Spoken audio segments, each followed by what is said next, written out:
what's up, guys? How are y'all doing today? Y'all, we have so much. Oh, I hate when I ruin my own reveal. You guys, we have so much going on today. Let's get into it. Y'all, we need to talk about what really happened at the mark. Now, I know Christopher Alvarez, that's the person that was featured in the whole thing with the ebony prince. I know we're talking about Christopher Alvarez, and I know he came out and said, I wasn't violated. And I know everybody said, well, that's the end of that. And I said, nah, baby, it's not.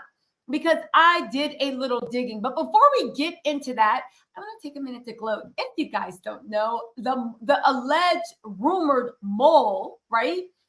Ebony Prince, 2K 2024, actually gave me a shout out on Twitter. He said, go to Tisa Tells on YouTube. Keep going. Proper direction. Peel. Now listen, shout out to the esteemed House of Ebony. We are trying to get them on the channel, praying and it happens. If you guys are on Twitter, go hit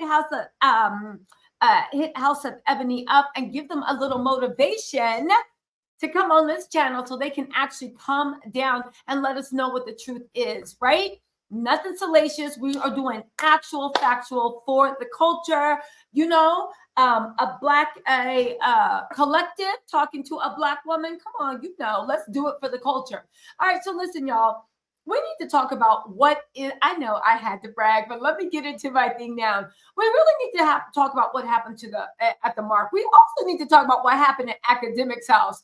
Did you hear Akademics on his live talking about if he goes down, the whole industry goes down because he knows everybody's secrets and he don't have what is going on at that not only are you going to need the industry to protect you, why would they protect you? Have you been working with them? Do you work for them? What is the connection? What favors have you done the industry that they owe you a favor to protect you? Do you see what I'm saying? Like, I can understand the White House press secretary saying to Joe Biden, yo, if I go down, we all go down. Because the White House press secretary works for the Biden administration. I don't know how that's literally like somebody coming after me and being like, yeah, if I go down, I'll go down. What do you mean? So who's going down? What is the professional association? Why do they have any moral or professional authority or code to protect you? Again, I know Act was crashing out on live. It seems like he was letting us know where his alliance. Now, listen, everybody got their own opinion. I'm not saying he's paid by these people. He might be doing it out of the kindness of his heart. Maybe he truly believes that Drake's the GOAT, right? And all this other stuff. I am saying that he now got a case just like his GOAT, just like his buddy. Again, he also says that he has everybody's secrets. So to me, and I know I'm layman, me, woman, I don't understand anything. I'm stupid, right? I'm not made for the street, so I can't speak on it. I would like to say that half these bloggers ain't made for the street either, baby. Anyway, I do want to say, I've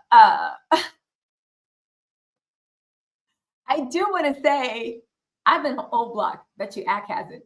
Anyway, y'all, I do want to say, all jokes aside, right? I definitely think, and I definitely believe that his statements that he further went on to say that he doesn't hold secrets, but he knows the industry secrets. So you know that there's mess going on that could destroy these people's career and take down the whole industry. But yet you're on live talking, trying to intellectualize somebody telling another man to drop and give me 50. You trying to explain to people that aren't from the culture, no offense. Yeah, hip hop might be for everyone, but what Kendrick was talking about was Black culture. There were a lot of entendres, double, triple, quadruple, 10 times. That unless you're from the culture, they went over your head. And even if you are on the culture, you were impressed because the more you thought about it, you was like, yeah, that makes sense, you know?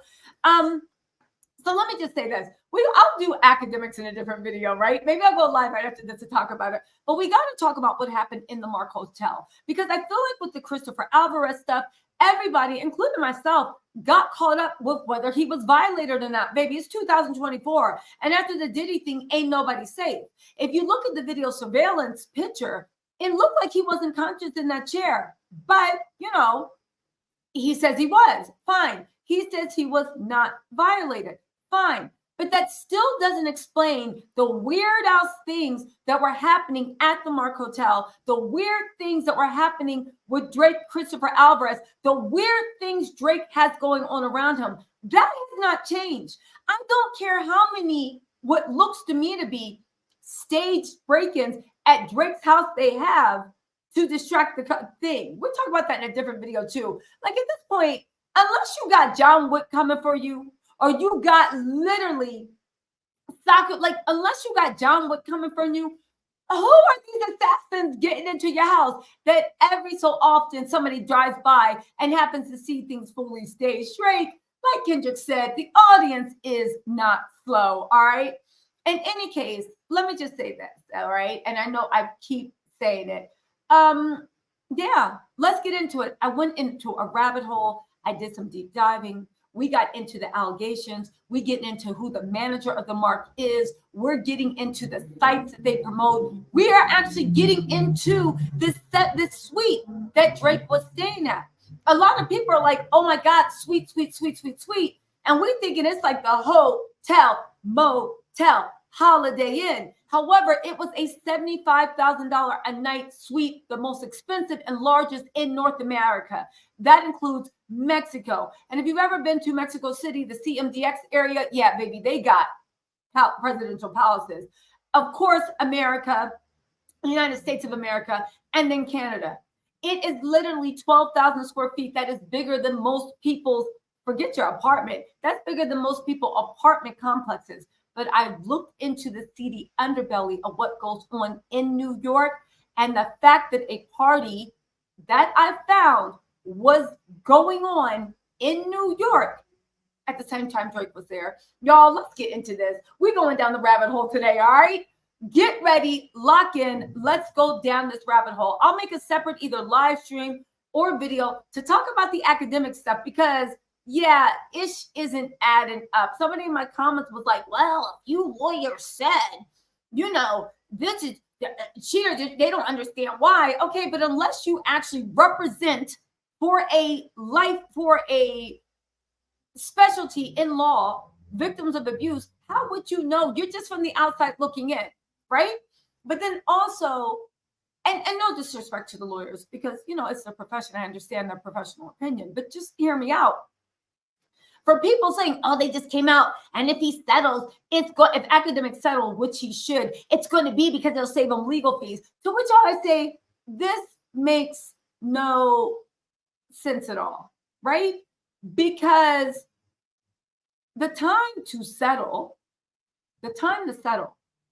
is before the accusations come to light, right? Before the accusations come to light. And that way it protects your thing. Or when they come out, right? When they come out. And for whatever reason, during discovery, because when you go, so what happens is when you bring a case, you put together the accusations, the other people respond, they try to get it dismissed. I will go live after this, or I'll do a video to talk about the Lucian Grange dismissal, because that's something we got to talk about, right? I know y'all been asking, right? But I've been researching. I've been down the tunnel. So anyway, we go into the, so what happens is I'm suing you, right? I do this, you get served, this, that, and the third. You reply, no, I didn't, you liar. I reply, yes, you did. I got proof, right? We go back and forth. You probably tried to get my claims dismissed.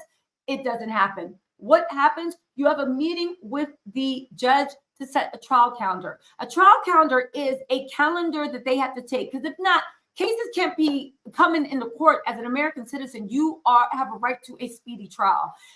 Justice has an interest of efficiency, as efficiently and just as possible, with the emphasis on justice and then efficiency after that. You don't want a case coming in and going on for 3 years, right? So when you sit down with the judge for a trial calendar, that's where you set where things will happen. Okay, so on June 23rd, we're going to take depositions. On, May 23rd, we're going to have discovery done. On July 23rd, okay, you're going to give your witness list. You literally have everything set out, so we know when the trial will start and when the trial will end. Once that trial calendar is going on, settlements usually happen in two places. One, in discovery. That's when you have to lay your cards on the table. You know that mess when you be seeing Matlock running in, Your Honor, witness, and the court's like, oh my God. And they get on the stand. Yes, he did it. He did it. It was big act, right? And the defense attorney's like, Your Honor. And the judge is like, order in the court. Order in the court. Yeah, that's all for TV. You must give, if you have a witness, even if you think this is going to shut the case down, you have to give the other side adequate notice. Okay. So usually in discovery, both sides lay their cards on the table. Now you don't have to say your strategy. You don't have to do this, but you have to know, yeah, these are the people and this is the information I have, right? Usually in discovery, when people see that evidence sitting on the table, they're like, you think we should settle, right? That's the first time settlements. Second time settlements usually happen. So either before it comes to light, then if it becomes public, if you're a person of acclaim, you actually have more of an issue, more of an interest in seeing it through to the end. Because at the end of the day, your reputation's already been besmirched. You really need to fight this and come out not guilty. So you can, if anybody speaks on it, you can come out and be like, that's defamation. It's already been proven as false in a court of law. If you say it's no longer up for, oh, well, I don't know what's the truth. The court of law actually told us what the truth is. That's how Cardi B won with the Tasha K stuff when she spoke on her medical records. What was that? When she spoke on her, sorry guys, when she spoke on her medical records, and hold on, you guys, let me just, when she spoke on the medical records, and it was proven in a court of law that she did not have that. So after that, if anybody says it, she can sue them for defamation because you are speaking on things that have been proven in a court of law to be false. All right. So that's when discovery happens. As a time settlement, it's once they think they can beat discovery, but something happens in court and they see they're losing the jury. And then they're like, all right, let's see the settling, right? But you only settle when you realize once the accusations come out in public, you can settle for a lot of reasons, but it doesn't make sense once you let it come out that you're not doing anything. All right, so let's get into this, right? Anyway, let's get into this. We'll talk about the acting later. But let's talk about what really happened at the mark. I put some stuff together. Yes. Oh, who's that? Oh, Teach and Tells on YouTube. Keep going. Proper direction. Ooh, I like the way that sounds. All right. Now, Opinionated Truths podcast, I think they summed this up pretty well. They said random thoughts and observation. In my opinion, the possibility of blanking, deviant, sinister freak-off parties and act fetish with young people, trans people, possibly caught on video, and things left behind as the cleanup crew was clearless this time. Now, it's so funny that they keep saying to Drake that it was bought up, that everything was left. It seems like they were the cleanup crew, okay? We're losing Recipe said, in general, it sounds like it's a ring of hospitality workers threatening to put out information on things they've witnessed him and his crew involved in. The beef for them was just a vehicle to make a threat in a hyper visible way. I do not think it is a threat. It seems like it was promises and whatever. But let's get deeper into this because I made a rap. As I'm sure you're go to. But first, we need a timeline quiz. Hold on, I found this on TikTok. It's a timeline quiz before we get into the really dark. You're already aware, these bitches are fighting. I'm not sure exactly about what even, however, it doesn't really matter to me either way considering Kendrick Lamar is senpai, so I'm immediately on his side. However, I wanted to chime in for one reason in particular. Drake recently dropped this diss track where he essentially goes at Kendrick Lamar by insinuating that he is a mainstream sellout because he has done songs with Taylor Swift as well as Maroon 5 in the past. And pardon me, Drizzy, but if you're gonna be pointing fingers here, I'm gonna make like Hayley Williams and point you to the mirror. Aubrey, you did a song with Justin Bieber in 2012, and not even adult contemporary Justin Bieber with a few more years of experience and street cred after he pissed in the mop bucket and got arrested.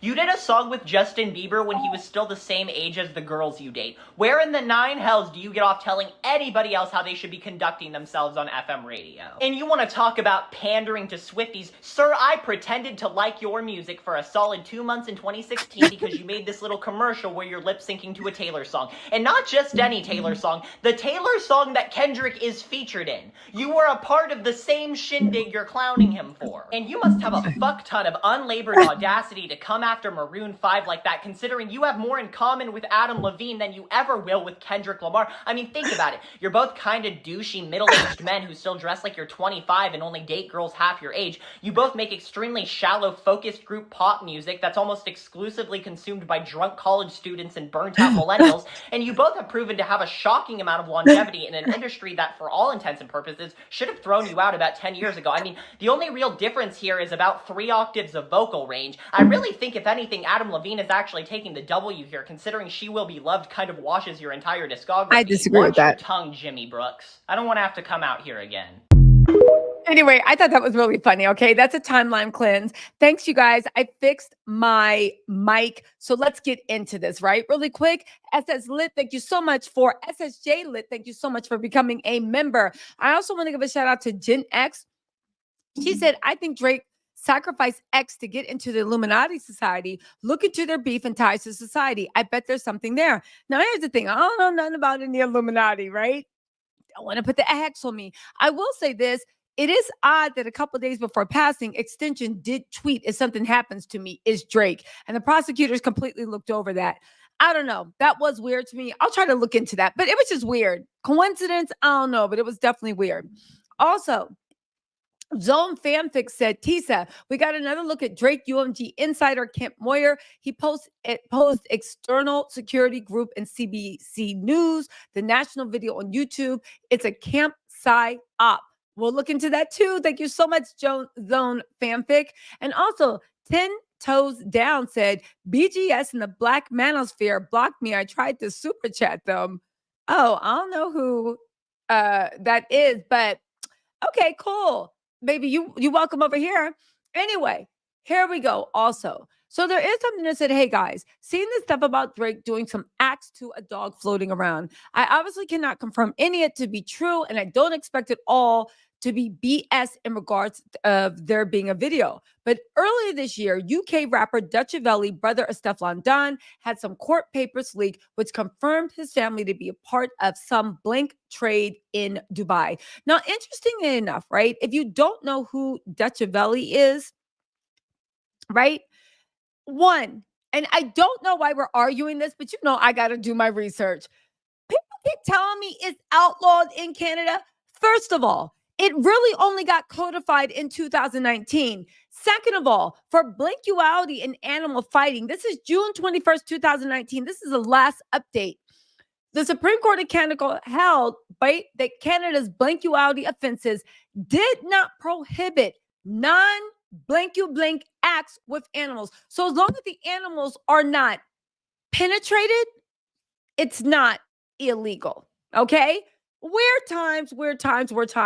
There's also this thing that we need to know, because maybe these are the rules that Drake is used to. There's also something about for the age of consent. In Canada, it is when you are 16. However, when there's a special relationship like trust, authority, or whatever, that's when the age actually gets raised, okay? And yes, there are states in America that got a low age, but baby, I'm talking about the coastal states. New York, Chicago. I know they're not coastal, but they count. New York, Chicago, LA, and Miami, and we can bring it on down to DC. But Dutch Avelli, if you guys don't know, he has a really interesting sword history. Why am I bringing this up? I'm laying in the groundwork for all the stuff we're about to come through with the Mark Hotel, right? Dutch Avelli, he has a very interesting or disgusting past. He has been linked. He's actually been canceled in the UK because the things he does is so disgusting to youngins, animals, bird, man, cat, dog, mother, father. The things he's been accused of are truly disgusting. He's also been rumored to be a aficionado at making that summer check over in Dubai and University Emirates. Why is this important? Because him and Drake were super tight. As a matter of fact, I believe Drake was the one that introduced him to Diddy. He is a UK rapper, and they are saying that he participated in many Diddy freak-offs when he was in London. I do have to point out that what I am saying is based upon information and belief. Again, this is my opinion. I'm not asking you to believe me. I'm giving you what I heard. Um, I'm giving you what I heard. Please go do your own research and come back and tell me what you think. Academics has maintained his innocence. Drake has maintained his innocence. Diddy has maintained his innocence. Okay. Nothing has been proven in a court of law. However, all the victims are 100% asking for their day in court. So time will tell what actually pans out. Now, with Dutch and everybody in the UK, well, not everyone, but a lot of people in the hip hop scene knew this guy was into some dark stuff. When I say dark stuff, I mean Hannibal Lecter mixed with Mr. Freak-a-Leak. It was weird, right? Dutch to Drake, make sure you promote my mixtape. You know what we say in London. It's a favor for a you favor. Okay. Meek Hootie said, if you're from the UK, this is absolutely effing crazy. This video is very interesting to say the least. Again, half the things Dutch is into between man's best friend, like just everything. I can't even repeat on YouTube because I'll probably get my channel demonetized. But let's go down this rabbit hole because you need to know this foundation to actually keep going further. I wanted to break it down in a succinct way. Now, interestingly enough, a lot of people say, oh my God, this is just a cash grab. These accusations against Drake. Now, do we know if they are true? We're going to have to wait and see as more people come up, if charges are addressed. But there's a lot of smoke going around this. Academics himself literally said, Academics himself usually said he knows all their secrets. And if he goes down, they go down. Again, what do they have to go down? I understand Ack was crashing out, but it's interesting what people say. Remember when Ack was crashing out and he literally said, the cop said, no crime occurred. And then he thought about it and he was like, the cop said no crime occurred that they could prove. And I said, oh, this is a bad choice of words. Ack, just log out. Just log out. Your fans gonna be there when they are gonna be there. Really quick, you guys. I am trying to make a different flavor lemonade every day. This one was the kiwi lemonade. If you can see it, it's kiwi lemonade. I would not advise. Strawberry lemonade was better. I'm trying to do all natural lemonades without sugar and corn syrup and all this stuff. Anyway, I know y'all don't care, but y'all going to, we're friends now. You got to hear a little bit what I'm talking about. You have to understand my interest. What thrives? It's my lemonade collection. Anyway, right? Getting back into this, there was Shane, I think. I played it on a different video. It was a podcaster that back in 2019, literally they were talking about Epstein and all this creepy stuff. And he was like, yo, Drake's going down in 5 years. He likes them young and everybody knows. And I'm telling you, he's going down in 5 years. Everybody was like, what? What are you talking about? There's all these rumors about what's going on. Again, they are rumors. Now, Maggie, interesting enough, tweeted July 23rd, 2023. Now, keep in mind that whole tape that Ebony Prince put up, okay, had dates for script refills for all this stuff and also showing that Drake was in town on July 23rd on or around July 23rd, 2023. Okay. Maggie tweeted, this is almost a year ago. So you can't even say it's anybody clout chasing or making up stuff or trying to add. But it's funny the things people put out on Twitter.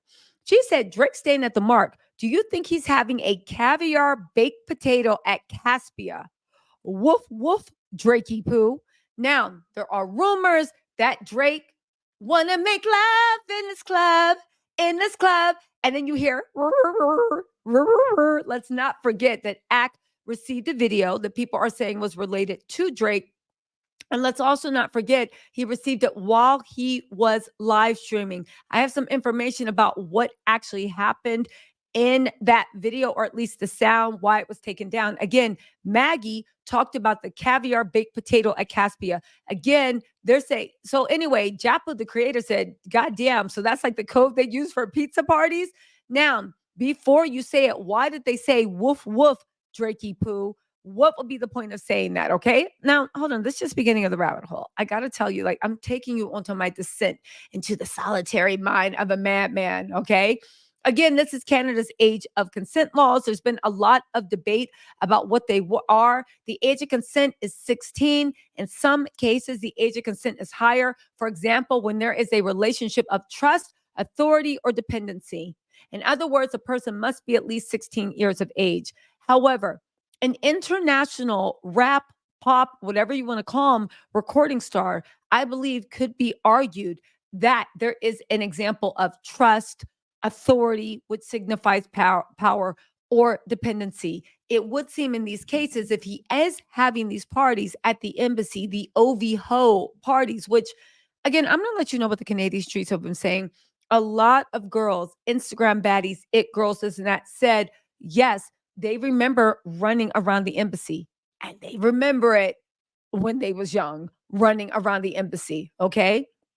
We'll see what happens with that, but that's something for another live stream. Okay, right? So anyway, if you recall, Ebony Prince actually posted, what is it? Drake standing in the hallway with what appears to be, at first, I thought, a baby in the stroller. I'm not even joking. I'm taking you to. People zoomed in and saw that was Chris Alvarez. However, Chris Alvarez, it looks like in the photo, is asleep. Let's not forget he has a rare condition. He is one of the only people to ever live that long. Most people pass away before the age of 5. He actually is a modern medical, right? Marvel that he's still. However, you have to think with that condition, you need rest. Your body, we all need rest. But when your health depends on your body recuperating every day, these whole late nights, dinners, concerts, clubs, it's hard to believe that somebody is staying up for all that. You know how it is when you are ill and your body needs rest. But yet and still, we're going to figure out what happened in the hallway with the Mark Hotel. Okay, you guys, let's get into this. Again, this is Chris Alvarez right there. Now, the screenshot could have been taken while his eyes were closed, but to me, the eyes definitely were closed. This is also Chris Alvarez, okay? For any of you guys doubting, Drake invited him at 3 a.m. to come listen to some beats. Now, again, please don't get this wrong. Chris Alvarez has come out and said he was not violated. Hold on a second. He has come out and said that he was not violated. One second.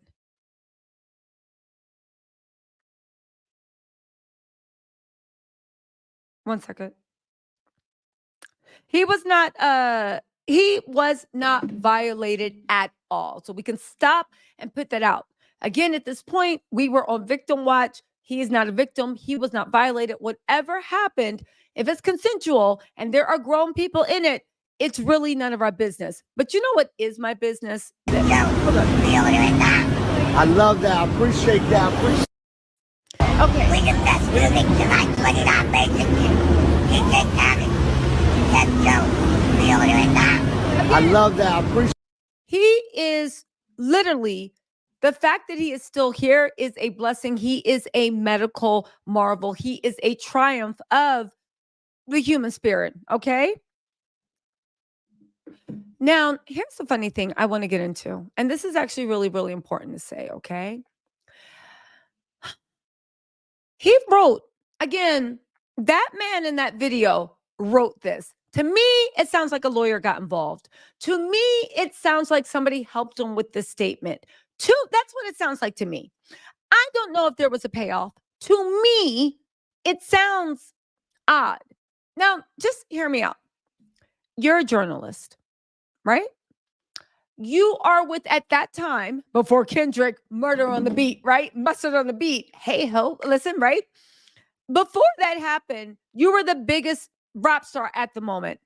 Pop star, international star. Let's put some respect on Drakey Pooh's name, Woof Woof. You were the biggest rap star out there. You mean a journalist from New York came to your hotel room to listen to beats and he didn't write about it? He ain't posted a picture on his Instagram. He got a lot of pictures on his Instagram. You posted 0 pictures on your Instagram. You didn't write about it. You didn't even write about your experience. You guys are not friends. You did not meet before that day, or maybe you did. I don't know.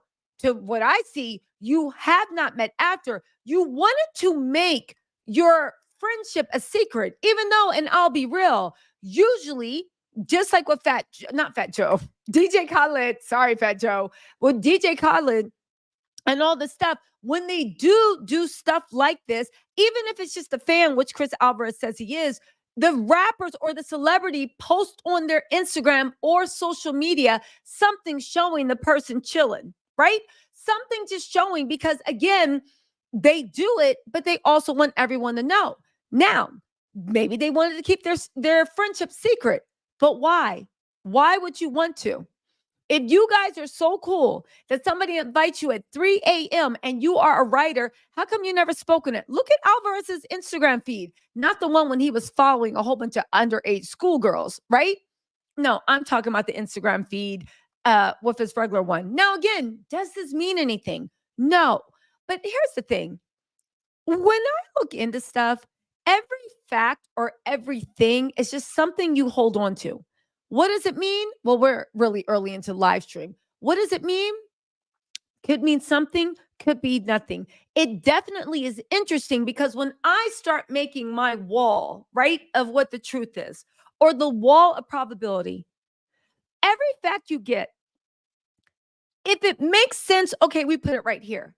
If it doesn't make sense, you throw the brick back in the pile, because maybe it'll make sense later. But when things don't make sense on the surface, you literally put it in a separate pile, because you're like, I don't see how it fits in, but this wall needs all these bricks to be built. So again, could it mean nothing? Maybe. Is it odd that a journalist who loves to, for lack of a better word, clout chase, who loves to meet with celebrities that post all the time, you were invited at 3 a.m. in the morning? Now, I know there's a lot of misinformation saying, what are you talking about? They had dinner and a concert. And when I heard that, I said, I know you effing lying.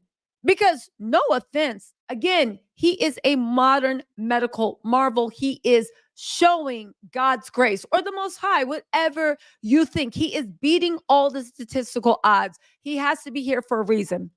However, his condition does require him to get huge amounts of rest, I would imagine. You are living with a condition and you have outlived the odds, but why tempt fate?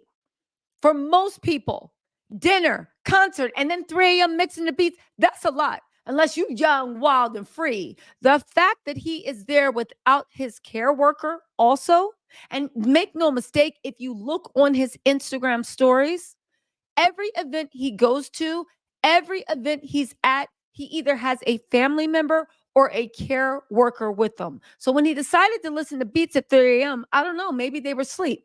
Maybe they were asleep. He says, I was with Drake that night because, now listen to this, get the facts straight. We briefly met after dinner. Now, and if this is New York, Drake is not eating at cafeteria, I would imagine. I think he was eating at Casper's, right? Let's see or Caspian, right? Really quick, let's see. I'm taking y'all on my investigative. Let's see what time Caspian, because I forgot to check. Caspian closes for the evening. Now, Drake is a celebrity, so they can keep things open. They close at 11 p.m. That means that the kitchen closes at probably 10:30, 10:45, depending who you got on the night shift. Because you know how it is. When you come in at 10:45 for a restaurant in New York City that closes at 11, baby, you ain't getting nothing fried. You ain't getting nothing sauteed. Baby, the espresso machine has already been cleaned, so you're not getting a cappuccino or a latte. You can maybe get some coffee they threw up in a thermos while they were cleaning the kitchen out. You may get a salad. You may get some burrata. You may get anything that comes on a cold dish. And that's a maybe, right? The bartender might send over some mixed nuts or some snack mix from the bar, okay? So that means he said we briefly met after dinner. So after dinner, unless they made a special example of Drake and there is nothing to suggest that they kept Caspian open, that means that they would have had to meet at the latest at 11. Aha, except for one thing. Drake actually either attended or performed at a concert that night.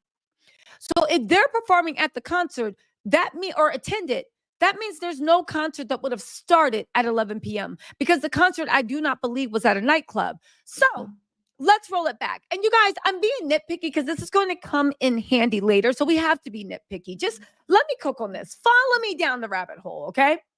So I'm going somewhere with this. Just let me cook. So we have it at the latest it could possibly happen would be sometime about 11:15. If he went to dinner and the restaurant closed at 11, you met briefly after dinner. Let's just give it some time. You're Drake. They're not kicking you out, but you didn't have it specially reserved. So somewhere between 11 and 12, you met. Gotcha. Except for there was a concert. So now we're going to have to move that timeline up. If there was a concert, the concert most likely started at 8 or 9. If they met briefly after dinner, but they did not meet at the concert, that would mean that they would have to meet sometime between 5 p.m. and 8 p.m., depending on how close that concert was. Why? Because dinner service and dinner does not start until 5:30 in most places. And I assume when he says dinner, anything before 5 is a lunch or a late lunch. All right. So it has to be sometime between 5 and 8 p.m. in order for Drake to make whatever concert he was either attending or that he was at. All right, Chris. So we got it. All right. So you met briefly. Why is this important? Because a lot of people are like, oh my God, he saw him after dinner. No, he didn't. There was a time lag, it would appear, if conventional wisdom, between 8 p.m. and 3 a.m. Okay. Now, he said we briefly met after dinner. That means you briefly met. You did not join him for dinner. You did not eat. Brief implies Webster New Dictionary under 5 minutes, right? But he says all the accusations are false. He says people should stop spreading misinformation about him. And this whole debacle is not just hurting him, but others in the disability community. Now, when he said that, I'm not going to lie. I'm not doubting his story. I do believe he was not violated. Fine. But anytime people start bringing in members of the community when they're talking on themselves, how will what people are saying about you affect the disability community? But then again, to be fair, I'm not a part of the disability community. So maybe, I do have dyslexia and ADHD. So perhaps I'm joking. Shut up. I know y'all about to drag me. But all jokes aside, right? As far as the physical disability community, I'm not a part of it. So perhaps there are stereotypes and, things that people say that, dog whistles that I'm not aware of. So I apologize for that, maybe. But let's go to the next slide, shall we? Where does he say? So he said, I had the privilege to be with Drake, Kendrick Lamar, and other celebrities who have been very nice to me, but I don't understand where it all got blurred with the fans. Okay, so this was when I started thinking, are you the mole? You was with Kendrick. Do you have whatever? He said, I can confirm, but he did post something of his meeting with Kendrick. I can confirm that I was with Drake on the night of January 22nd, 2023. Okay, this is Drake performed at a concert. His concert did not start at 11. His concert probably started around 8 or 9. That means his dinner, that means they had to meet sometime between, I'm guessing, 7 and 8 o'clock p.m. Okay, briefly for less than 5 minutes. After Drake's concert with 21 Savage, do y'all know that 21 Savage is out here defending Drake? Now, listen, we'll talk about that in a different video. They said after his concert with 21 Savage, I was called to meet with Drizzy at the Mark Hotel. We had a blast listening to new beats. I'm not in a position to talk about his character outside of our meetings. Now, I find it interesting that even in this, when he is kind of disassociating himself from things, he actually says that he is not in a position to talk about Drake's character. I immediately said, just reading between the lines and making no mistake, this reads like it was written by a lawyer. Okay, if you're not in a position to talk about his character, then what are you doing? You are a reporter. You know what the rumors are. I find it interesting that no one from academics down to this Chris Alvarez, and I get it, he doesn't really know Drake, so he can be excused from the conversation. I find it interesting that nobody is willing to vouch for Drake's character, not even academics. Everybody is like, well, I don't know. I'm not a part of that. I don't know what happens when I'm not around. I find that very, very interesting. If I was being accused of some weird stuff, I think there's at least 10 people that be like, listen, we know Tisa. She likes to talk her mess. Yes, she thinks she's Nancy Drew mixed with, Scooby-Doo. True. Yes, she's always looking for, yes, if we need to see what's going on for our boyfriends or our men, we go straight to Tisa because she will literally have like a war room, literally like the Joint Chiefs of Staffs, a war table, 15 soldiers and tighten up soldier. Well, let me see his tweets. Let me see his Instagram. What'd you say? Listen, soldier, I don't know how to tell you, but he's fucking that girl at Rite Aid. I'm telling you. I'm the person they call in when they need confirmation. I don't know how to tell you this. Tighten up, but he's messing with that girl. I'm telling you. And then I'll break it down. August 23rd, 2019. Notice she turns to the right, not left. Here we have security footage. I am that friend, okay? Now, I do want to say that, again, it's very, very odd that nobody, now that these weird accusations are coming out, wants to vouch for Drake, okay? But maybe that's what it is.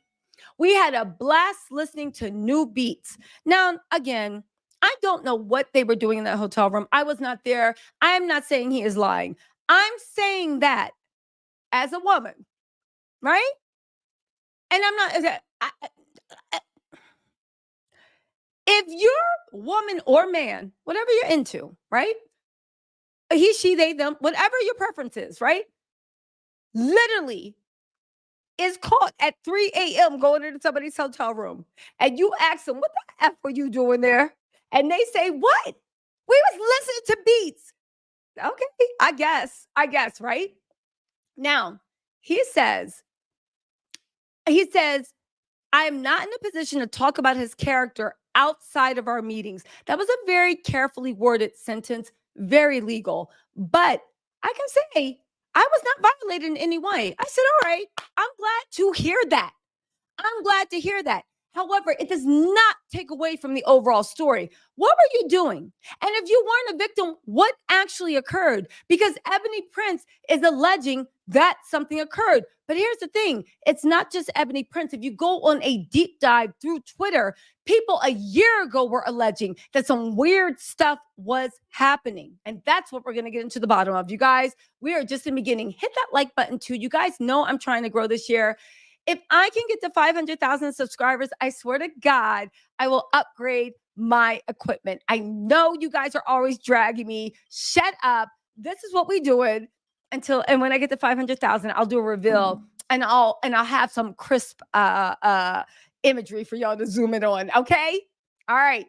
Anyway, but here's what he says. I was not violated in any way. He said, growing up in a society that was not meant for me to succeed in, I would never put myself in a position that would further dehumanize, right? Get this, further dehumanize the thing. And then he goes on a thing. Now, I find it very, very interesting that we're asking, it seems like you're hinting you were violated, right?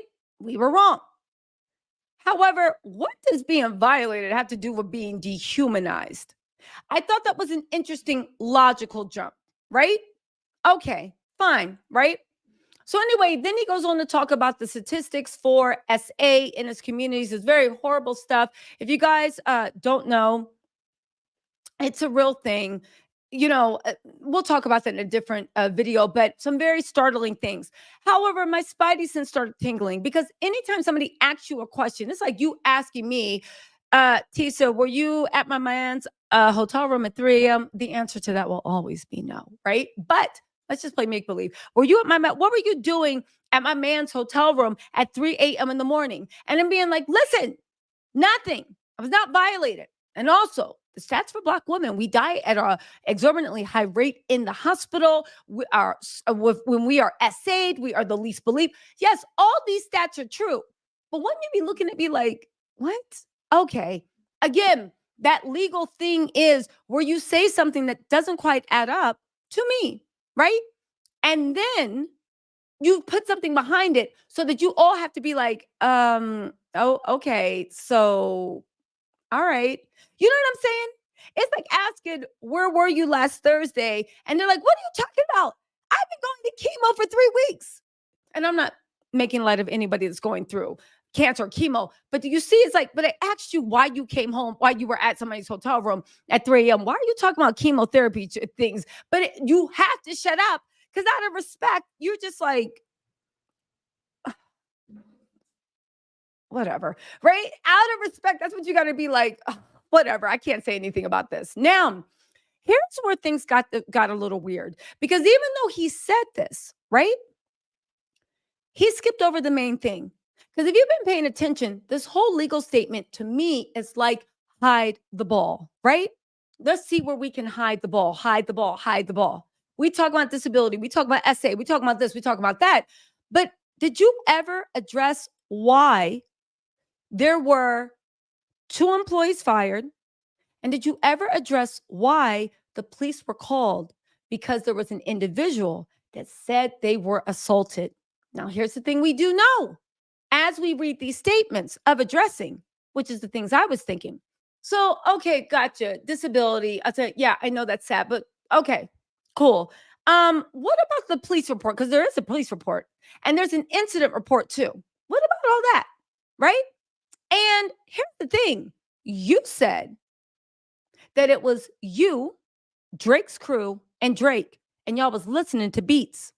So unless there were other people there in the 12,000 square foot mansion in the sky, in the Mark, unless there were other people there that you are not telling us about, who was the complainant in the hotel room, which is Drake's suite, that called the police? Was it you? And if it was, why did you call? Now, we do know from Ebony Prince and a few other people that it has been widely thought, based upon information and belief, that the police were called for an assault of some sort. Do you see why my mind was like, yo, Chris Alvarez, cool. I'm glad nothing happened to you, but where's the rest of the story? Right? You're a reporter. You know what a story is, and you know what the lead is. And it sounds like you're trying to bury the lead, at least in my opinion. So let's get back to my thought process. I said, okay, so police got called. There's an incident report. There is a police report. It is said that there was assault. You say it's just you, Drake's people, and not listen to music. Who called the police? If it was Drake, I don't think Ebony Prince would be saying, I got tea. Because what tea is that? Unless Drake assaulted Chris Alvarez. But even then, Drake at one point was so big, a lot of fans don't care. You see what I'm saying? A lot of fans don't care. Okay, was it Drake's crew? But then why would they assault you? Second of all, how come you're not speaking on it? Unless, were there other people there and you were also present? And that's why you're not speaking on the assault, because you weren't the one that said you were assaulted. And if it wasn't you, Drake, or his crew, then who else was in there? Okay, that's a question. Hold that brick to the side, right? We're going to have to figure out where that fits into the wall. Also, the part about the 2 employees getting fired, this is where stories start to overlap. Okay, but is it a corroboration? They said, I want to apologize to the employee who was fired for letting me wait inside the hotel instead of leaving me out to freeze. Now, can I say something? I've been to the Mark Hotel, not the penthouse. Stop before y'all even stop that mess. Okay. I've been to the Mark Hotel. Okay. It is a 5-star hotel. Now, I know the hotels in Europe, after a certain time, they lock the doors, this, that, and the third. He says that Drake invited him to meet him at the hotel, not the concert, but meet me at the hotel to listen to beats. Drake has a whole entourage. Drake is a VIP guest. When you go to a hotel and you are, whether they are a VIP guest, a billionaire, whatever, and you say, I'm here to see so-and-so, right? The first thing they will do is call the room. Now, here's the thing. When you are a VIP guest, most of the times they don't call the room. They call your handler to make sure that whoever is down there has permission to go up. Why? Because there's a lot of super fans, there's a lot of stalkers, there's a lot of this or all that. Then when they hear you're staying at the hotels, they will show up and they will try to get upstairs. So they don't even call the room because somebody might be looking to see like, oh, what room number did they dial? 983? Quick, go up to the 983, right? Knock on the door, room service. So they call whoever is in charge of your arrangements to be like, yeah, we have. If Drake invited him to meet him at the hotel, he told somebody, yo, I would imagine somebody's meeting me. That's the first thing. It doesn't make sense that you arrived early to a VIP and not only did they not even bring you up to the room, but they wouldn't even let you meet into the lobby. And let's talk about this, Chris Alvarez, because baby, you from New York and you know something's not adding up. Any 5-star hotel, you are allowed to wait in the lobby while you are waiting for someone. There is not one 5-star hotel in New York City that even if they decide to lock the doors after a certain time to make sure, you know, people aren't walking on the street all drunk and come in, when you ring, there's a doorman at the market all times. They let you in, and if you say you are waiting for a guest, they will let you wait in the lobby, no problem. As a matter of fact, let's be real. Well, I think at 3 a.m., the Mark Hotel has a popular bar, but I think that's probably closes at 2 a.m. But even then, let's not forget with Casper, it was a popular watering hole. And there's like a little hotel lobby bar too outside of Caspian. So even around 3, you're still seeing the let out for people leaving the little lobby cocktail area. But there's no place in New York City that will not let you wait in the lobby. So again, Chris Alvarez, unless Drake did not invite you and you invited yourself, but you said that wasn't the case, where's this story about the hotel for letting me wait inside the hotel instead of leaving me out to freeze? Why would somebody get fired for letting a citizen come in to a hotel? It doesn't make sense. Ebony Prince says 2 people got fired. We'll have to see about that.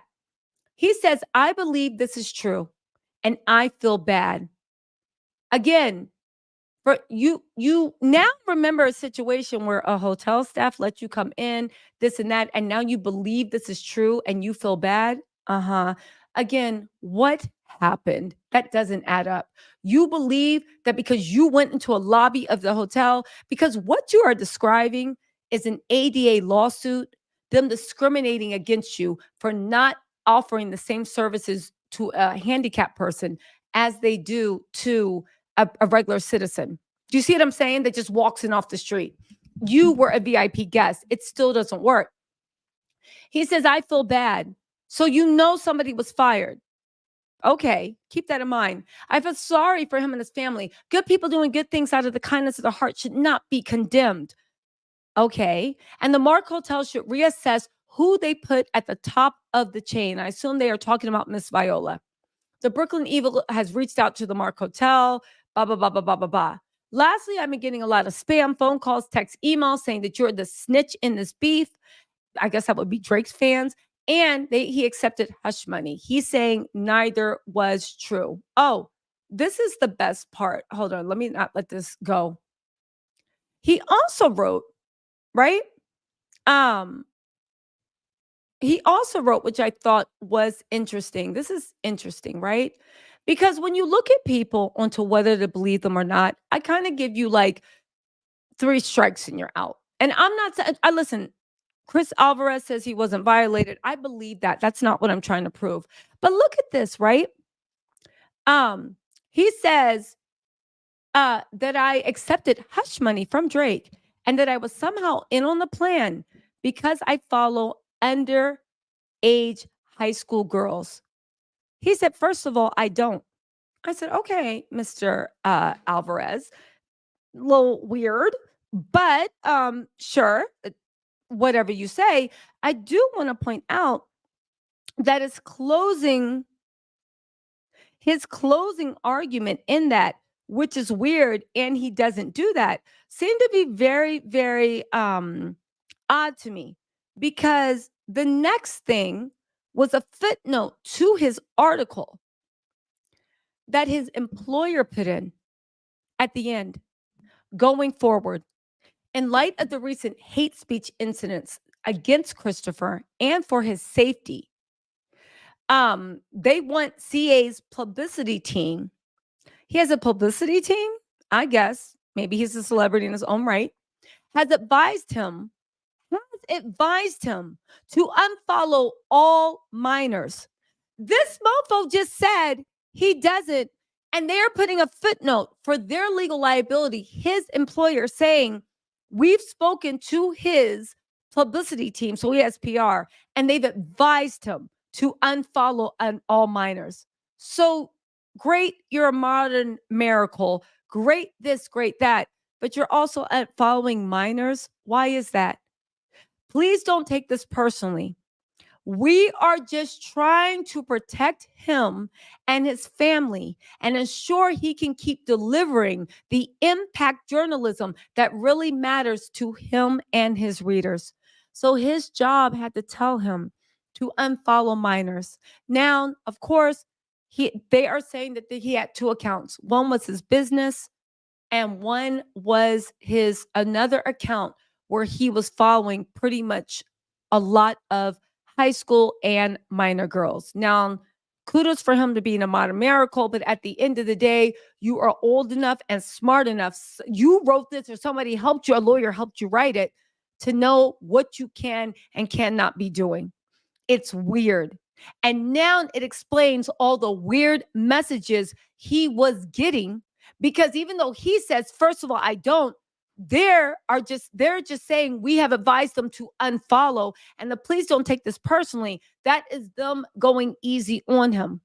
Now, you can let it slide because of the way people look and maybe how hard their life is and what's going on. But I'll be honest with you, and this is all respect to Chris Alvarez, you're old enough to know better. And when you see this Isham floating around, why are you even putting yourself in this situation? But this leads me into the birds of the feather flock together. Drake got weird accusations. Chris Alvarez got weird accusations and both of them, questionable proof backing it up. Academics got weird accusation. Diddy got weird accusations. All right, let's go into, so that's laying the groundwork. Now let's get into the actual real thing, shall we? Because this is something I found super, super interesting. Okay. If you guys don't know, the Mark Hotel was actually in Jeffrey Epstein's Little Black Book. How I've said before, Jeffrey Epstein got the same Google Maps we do. He got the same, do you want to directions? Do you want to call it? Do you want to go to their website or do you want to save it? You got the same list of commands when you Google something on Google Maps. Okay. Everybody said that when Jeffrey Epstein had a Little Black Book, he had a Little Black Book because these were safe people, safe places, safe spaces. Okay. This is what's being alleged. The fact that the Mark Hotel is in a Little Black Book is not because he didn't know how to get the Mark Hotel's number. It's because people were implying that the Mark Hotel either was a great hunting ground or it was a safe space. We'll get into that safe space, okay? This rabbit hole does loop around it. I know Sorry,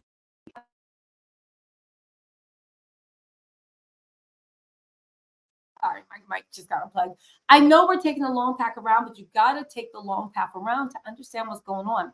Now, interesting enough, the prince, Ebony Prince, actually said young Theodore. Now, young Theodore can have two meanings. Let's look at the first meaning. There's a little boy named Theodore. I guess he's over 18 now. He actually sued the Mark Hotel. Now, the Mark Hotel countersued him for defamation. But part of the reason he sued them is because he accused them, saying that the Mark Hotel uses underage patrons to keep the Mark Hotel afloat, at least the bars. They're saying it started during the pandemic, where they literally started looking the other way. And all the teens on the Upper East Side and all over Manhattan knew that if you wanted to party, come to the Mark, right? It's a popular hangout spot.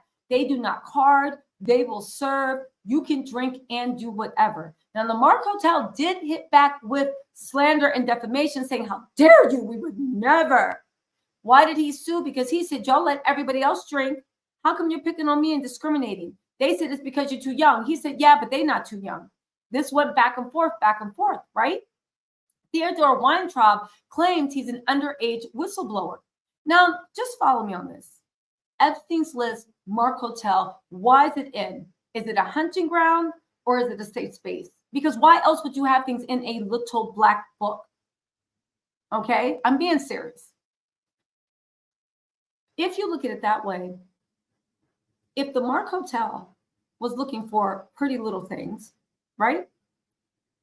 And they allowed people to drink, then maybe they did not check in Epstein himself, but maybe that was a way that you could meet people that might be interested, meet people in high school that might be interested in meeting fabulous, wealthy people. Maybe people that like people with, rosy little cheeks, right? And bright, shining eyes. Maybe this will be a way for a recruiting ground. And that's why they let it go down, because things were going. Now, hold on. I know it's just a theory, but let's keep going down this rabbit hole, okay? Again, it was a weird defamation suit, and all over, from New York Times to every paper, New York Post, every paper in New York, the Village Voice was writing about it. And they all use weird language, saying that it's a bizarre defamation fight, because he was saying that I'm a whistleblower and that you guys literally are known for every teenager all over New York that y'all want to get lit and party to go over to the Mark. I said, okay, you're not the first underage place to serve. It was the pandemic time. It's a weird brick. Put it over there. Let's keep building this wall. Okay. So then we go into, then I said, you know what? What is this suite that everybody keeps talking about? Because where everything happened, I actually want to know. Okay. I found a little information on this. I spent a day in the most expensive hotel suite in America at $75,000 a night. It's worth every cent. And I said $75,000 a night. That is more than most Americans make in a year. What is going on in this suite? For you guys that don't know, this suite was, of course, at the Mark Hotel. Now, Kenny Bear said something really bad happened involving drink at the Mark Hotel. The Mark Hotel is dubbed the most dog-friendly hotel in New York City. And was in Jeffrey Epstein's black book. Okay, let's keep going, right? Yes, this is me searching. Now, here is where we get into the link between Drake's hotel suite, the Epstein black book, these underage kids, and also stuff. A lot of people thought I was BSing when I said this, but I wanted to actually find some articles. This isn't the only article you can find. There's actually 10s, 20s of articles doing this, but I decided to just get the one with the New York Post, just because if y'all see New York, y'all will know it's definitely in New York, right? A night of erotic freedom at New York City's most exclusive blank party. Okay, now the picture is looking at people wearing Illuminati masks, doing this, doing that. I don't understand, right? Maybe because, sorry, I've never been to a freak off. Maybe because I wish the F my man would look at me and be like, yo, get dressed, right? I wish the F he would ask me that. So I don't understand, but I assume when you go there, fine, everybody's lotioned up, looking cute, wearing something that looks as good on as it does off. But why y'all gotta put on the Illuminati 900 mask? Why y'all gotta put, like, what is it about that everything we see from Eyes Wide Shut you want to reenact it? I guess, I don't know. I guess they want to feel like they are literally in a Midsummer's Night Dream. Anyway, I just don't understand. Why can't y'all just, like, why you gotta come dressed like RoboCop with lace on? Talking about some, are you ready to take? Like, why you gotta be dressed like R2D2 and doing whatever? Why can't y'all just, anyway, whatever. If anybody in the chat has ever been to a freak off, we will not judge. I swear to God. Please let us know why. Anyway, right? This is some important information that you guys need to know. Last Saturday, and I believe this was written, this was written in 2017, okay? But there's even more current articles. But I found this very, very interesting because it marks a certain hotel. Last Saturday, about 100 of New York's rich and beautiful gathered in the presidential suite of a luxury 5-star hotel for orgies and live blank shows. It was the first of several Manhattan parties held by SNCTM. It's an elite erotic club based in Los Angeles that counts Gwyneth Paltrow and Bill Maher among its fans. The Post had exclusive access to the party. Okay. But agreed not to name the location where the parties got kinky on an outdoor terrace, tiptoeing around a giant glass bottom jacuzzi. Now, when I said that, because y'all know me, right? Things were popping out. Okay, 100 of New York's rich and beautiful.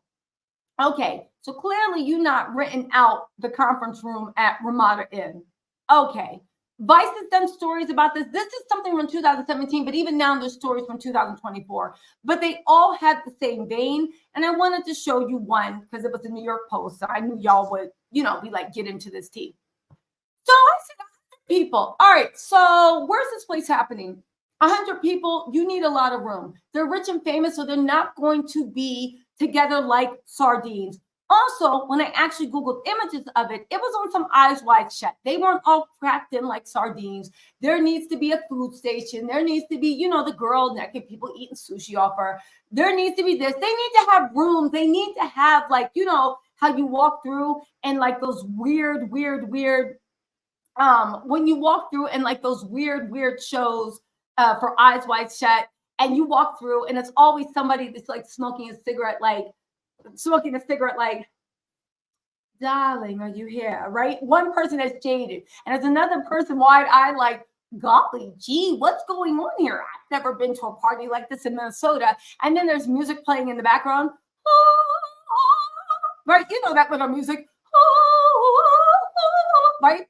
And it sounds like a thing, and it sounds like you should be at a concert, but as you walk through the halls, there's girls twirling around with like lace masks on, and it just starts getting weirder and weirder. And then you see somebody running through with like a Roman Empire and a horsey face, and they're just like, and you see all that stuff, and they're just like, and then like, they're like, darling, relax.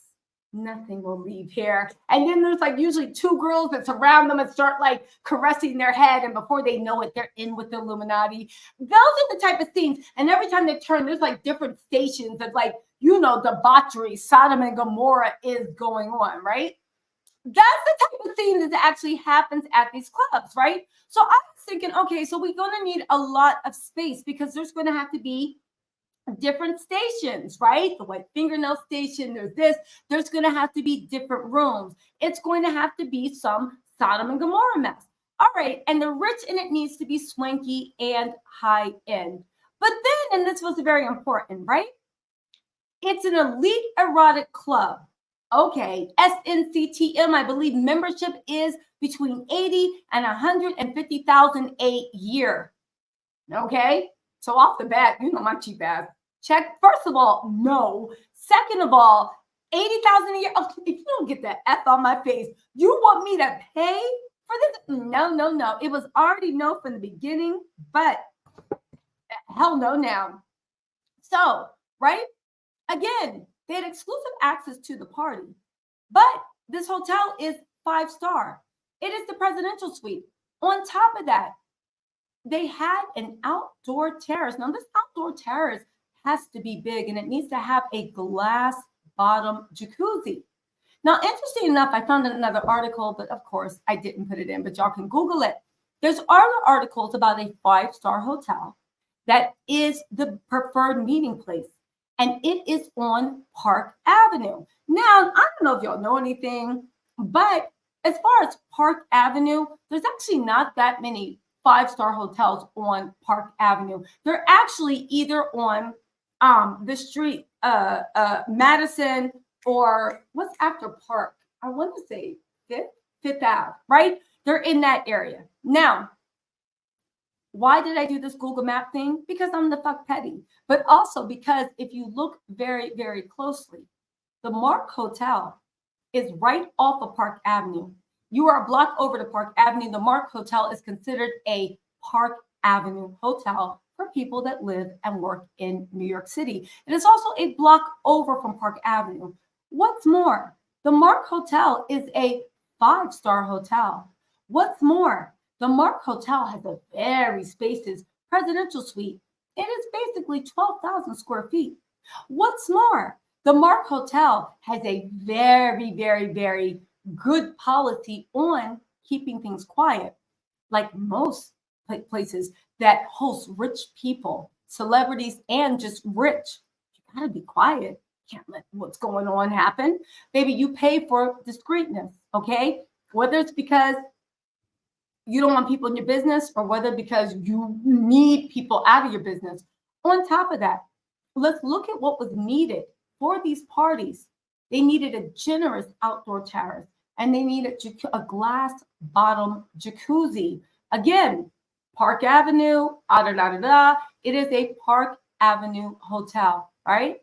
This is the Mark Hotel, 1 block over from Park Avenue, referred to as a Park Avenue hotel. All right.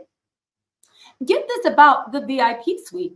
The hotel is a very strict vetting process. Few people have been inside of the room's very high price tag. The Mark confirms it's the most expensive in the US. Its regular suites start at about $2,000. However, the biggest obstacle to actually getting that presidential suite, that is $75,000 a night, is that a family had checked in for 16 months. Yes, months. It's $75,000 a day. When the VIP guests eventually checked out, management approved my request, making it the first time cameras had ever been given access. Now, listen, why is this a gift? Because like I said, prior to that, the Mark Hotel was very squirrely about letting anybody take pictures of this place unless you were a guest. However, they did let this reporter get in to see because they wanted to flex. Again, remember with FCTM, right? You need discreetness, you need confidentiality, right? Now, I've been trying to get cameras inside the Mark Hotel's luxurious 10,000 square foot penthouse suite for almost 2 years. For almost 2 years, not a person aside from somebody rich, famous, or maybe hosting parties was allowed inside. And I know what you're saying, Tisa, where'd you get 12,000 square feet? Because, even though the interior of the Mark Hotel suite is 10,000 square feet, think about how big your apartment is. Think about how big your house is. The terrace is a luxurious and spacious 25,000 square feet with, I believe, a glass bottom jacuzzi. Oh, would you look at that? Is this the same Mark Hotel that was in the Epstein list book? Is this the same Mark Hotel that it is being alleged that high-end wealthy fetish orgies were happening in for years? And that is the thing. If you guys don't know, part of the reason you pay so much for membership to these elite clubs is because when the champagne starts flowing, those memberships are also used to pay for the Great Gatsby style parties that happen. You are paying for event production. You ain't just walking in and seeing Bob, Ed, Martha, and the garbage man, and your postal guy being like, oh, this is embarrassing. How am I going to look you in the face? No, they want opulence. They want a show. Okay. So total, including terrace space, it's about 12,000 square feet. Let's keep going. It's in Epstein's book. Is it not? Saying that it was something. It has been alleged that this is the Park Avenue Hotel where it regularly occurs. They, prior to this, did not want anybody to see the inside of the suite. Why would I think that? Well, as a nosy person, right? If I was an investigator and something happened, let's just say we saw what happened with Prince Andrew and Jeffrey Epstein. They brought down the whole British monarchy just because there was a picture circulating and because people had been inside of Ghislaine Maxwell or whoever's apartment or Jeffrey Epstein's Park Avenue. And people knew what the interiors looked like because they had been on Architectural Digest or whatever. When these pictures came out, nosy people like me were able to cross-reference and be like, wait a second, ain't that Jeffrey Epstein's place? Again, that's why you never want people to see the interiors of your place, because if people can get the full picture, if somebody says something happened, it's very easy to take pictures and be like, nah, you was at the Mark. You was at the Mark, right?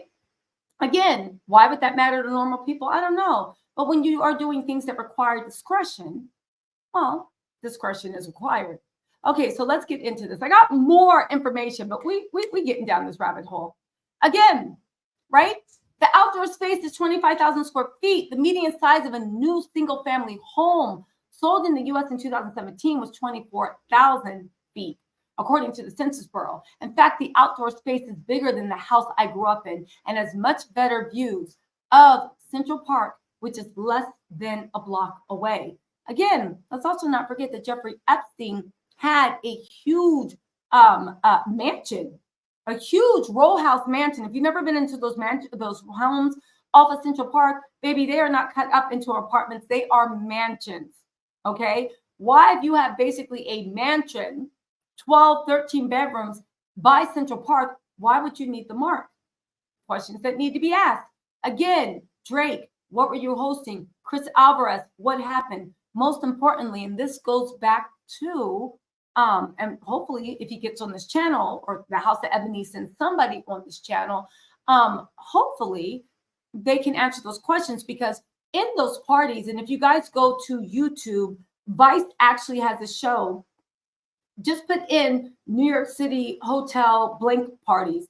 Vice actually has a whole thing where they outline what happens when employees tells you how they're paid for discretion, how they regularly sleep with guests when that happens. They pick the attractive hotel workers and like, you come here. How when they get tipped for their discretion big time. How they have to clean up afterwards, and cleaning up is some of the most disgusting stuff they've ever seen. Again, this isn't urban legend. This actually happens. Okay, so let's keep going down this rabbit hole, shall we? Okay, now this is the view of the terrace. I took some things. The terrace, now you guys, of course, I believe this is the hotel lobby of the Mark. I believe this is the hotel lobby, okay? The outdoor terrace is 25,000 square feet. Actually, no, I take that back. This is showing you the interior of the suite. All of these rooms are in the suite. The suite has 1 million rooms. Again, it's 10,000 square feet, okay? It is actually a mansion in the sky. Let's get into this. The hotel interiors. Y'all know I'm into this stuff, including the duplex penthouse. Oh, did I mention that it is 2 floors and an outdoor terrace, and it has a jacuzzi, if I'm not mistaken, that has a glass bottom. Interesting. All right, French designer Jacques Grange. You may not know his name, but his A-list clients, like the guy Laurent, who cares? The designer chose black and white stripes to divert attention from the low ceilings. Okay. Now, it works well in this lobby, and it makes me wonder if I should paint stripes. If you guys don't know, this penthouse is so exclusive and so big, right? It has its own private reception area. So when you go to that penthouse, right, there's the reception area for the poors on the first floor. That's for the people that are only paying the $2,000 to $4,000 a night for a hotel room. Those are the poors, right? Anybody can wait in that lobby. Christopher Alvarez could have easily waited in that lobby. So I don't know why they said instead of waiting outside to freeze. And now you're not following what's going on with the Drake situation, but you know somebody got fired and you believe that. How are you so in the know about what's going on with Twitter, but you don't know what everybody else is saying? All right. Sure, my guy. Sure. Okay. So they have, when you go to a certain floor, their own reception, and their reception is huge. Their reception is huge. There is a buffer between the rest of the hotel and where the poors that can only afford $2,000 a night live. And there's a floor which has a reception that is the buffer to being let into the 2-level, 10,000 square foot penthouse with a rooftop that is 3,000 square feet. I'm sorry, 2,500 square feet, bigger than the average house in America. And I'm not talking about a New York house. I'm talking about a Texas house. Anyway, let's just keep going. Where are we at? I got more, but let me just cook, right? From the lobby, a hotel staff member with a master key takes me to the penthouse on the 16th floor. The only suite guests and staff have access. The 10,000 square feet is literally the size of a mansion. The elevator opens up to a foyer. The hotel's general manager, Olivier, greets me. Normally, Lordonius personally chauffeurs penthouse guests from the airport in whatever car they prefer. It could be a Maybach or S-Class, whatever suits them. There's a bottle of rare wine or champagne and snacks, like a truffle pizza from the restaurant. Mind you, I do want you guys to know that even though they charge $75,000 a night, you don't get nothing there. They don't even give you free food. You got to pay for everything, but baby, they'll get you everything and everyone that you want in that hotel room for a price. It's not over. We got more. Since I'm not actually staying at the hotel or paying $70,000 a night, my tour at the 15-room suite, enough room for a family and its entourage, 15 rooms, starts in the reception room. That space alone is almost larger than my first New York City apartment. I'm taking quotes from multiple journalists. Well, one journalist that wrote about it in multiple outlets. Okay.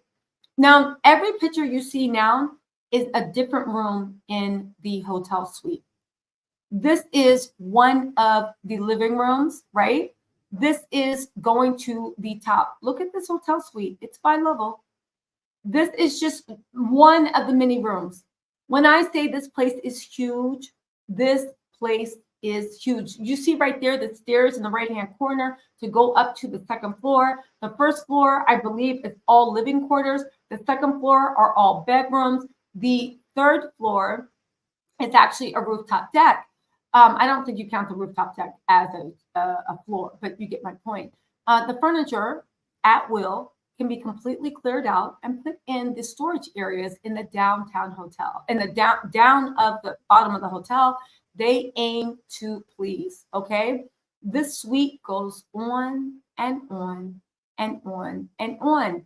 It is, again, it is a mansion, 10,000 square feet, 15 rooms. There is a chef's kitchen. There is a service kitchen. These rooms are humongous. All these rooms also have their own sitting area and living rooms inside of the rooms. These are mansion rooms, if you guys know, okay? All of the rooms are huge. There are 15 rooms. Again, the stairway, the staircase to heaven. Let's just flip through these pictures really quickly while I check. Oh, okay. So listen, I guess I cut it short. There was a million pictures. I knew you guys were going to get bored. So go Google that on your own. Now, here's the one thing, and I want to thank my mother kitten for sending me this, right? The manager of the Mark, right? Theo Harry, 1981. Now, he is with Public Hotel. He is from Astoria, Queens. He also had, now while his account is private, oddly enough, I went to his account a few days ago. It did not seem to be private, but you know, I'm sure he made it private because there were nosy people like me on his account. But that is not the point, right? His name also is Theodore. Now, interesting enough, Prince, Ebony Prince, 2K24, actually talked about a Theodore as well. Remember I said there were two Theodores, the Theodore that sued or this Theodore. This Theodore, I do not know if he is the current manager, but he was the manager at one time. I believe he still is, if you looked on his LinkedIn, listed as a manager of the Mark Hotel. Okay, fine. His account's private. So what can you see from that? Well, okay, your name's Theodore. Weird. Brick, put it right there. Theo Harry. Okay, put it right there. Now let's look at the bricks we have. Drake, Chris Alvarez, and again, we can take him out the conversation, but just because, you know, whatever, he was in the video. Drake, Prince Alvarez, Prince, whatever, Alvarez, Drake, Academics, Diddy, underage, brick. Okay, it's adding up. Okay, fine. We'll put that to the side. Shh, put that to the side. Now, let's actually get into, put that on the side. Let's actually go into the bricks about, okay, but what about you? There's one Theo that says you let underage kids get smashed in there. We got the Epstein. We got the suite.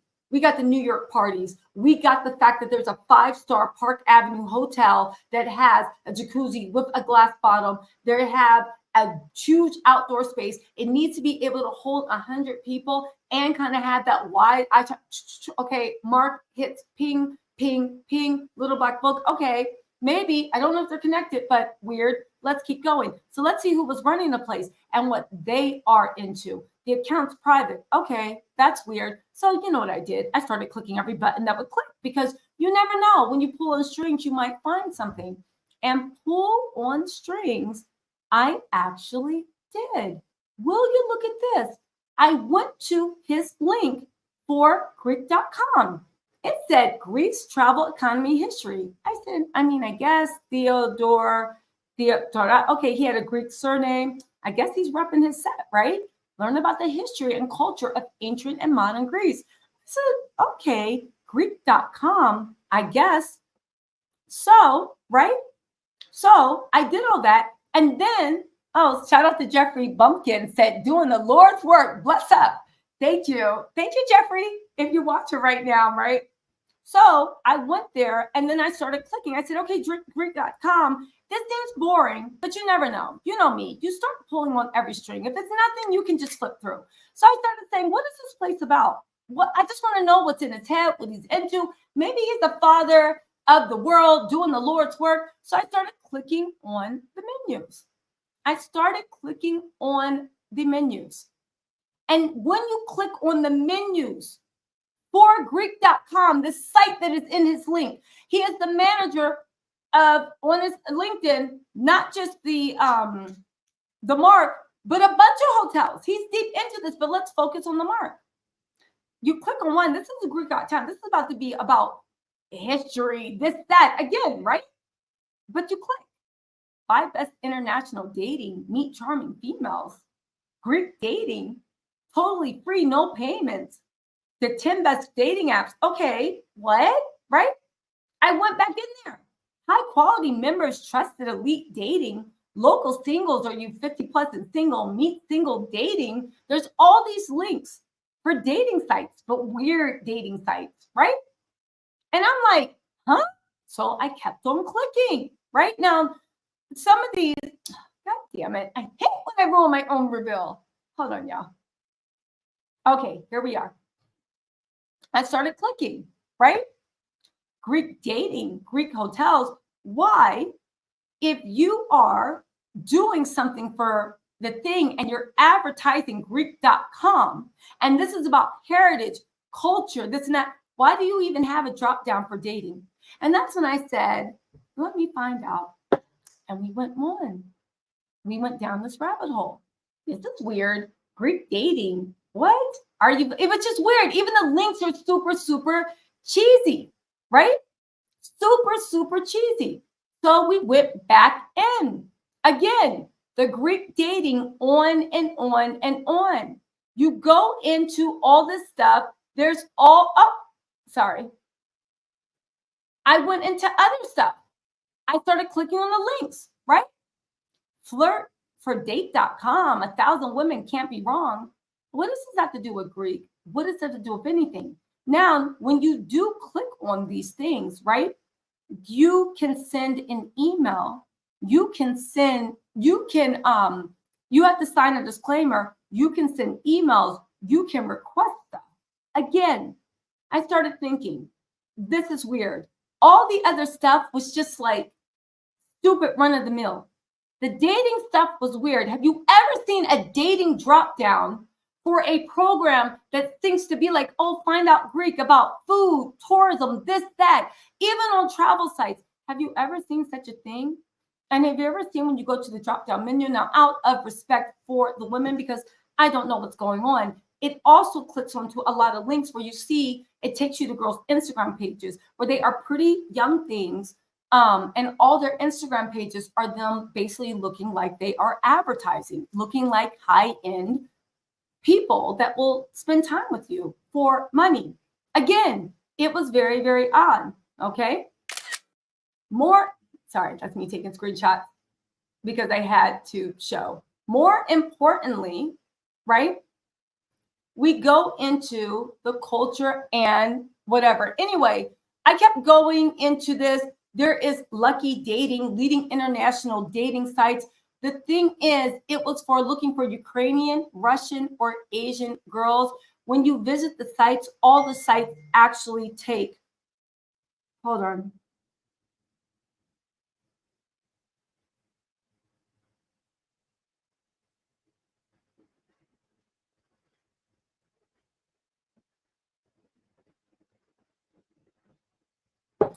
Okay. Anyway, it all has this thing. You can put in requests, you do everything. Now, just rock with me for a minute.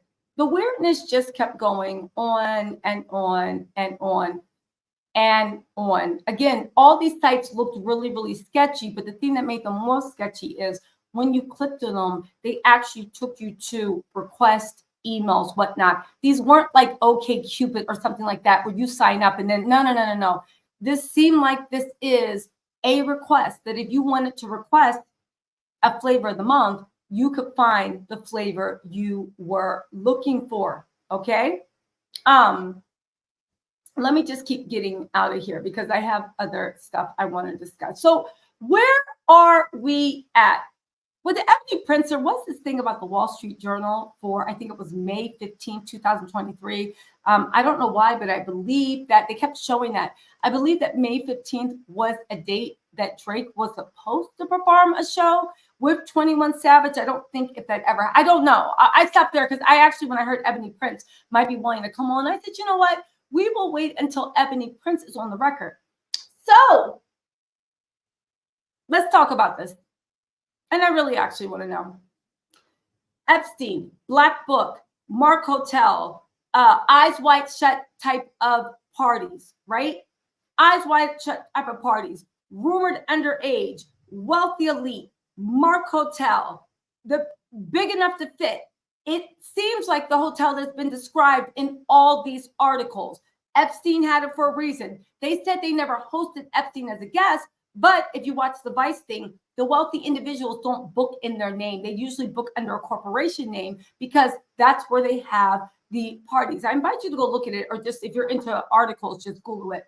You got that. You got the underage. You got this. You have other people that are following underage people, under people that like to be with underage people.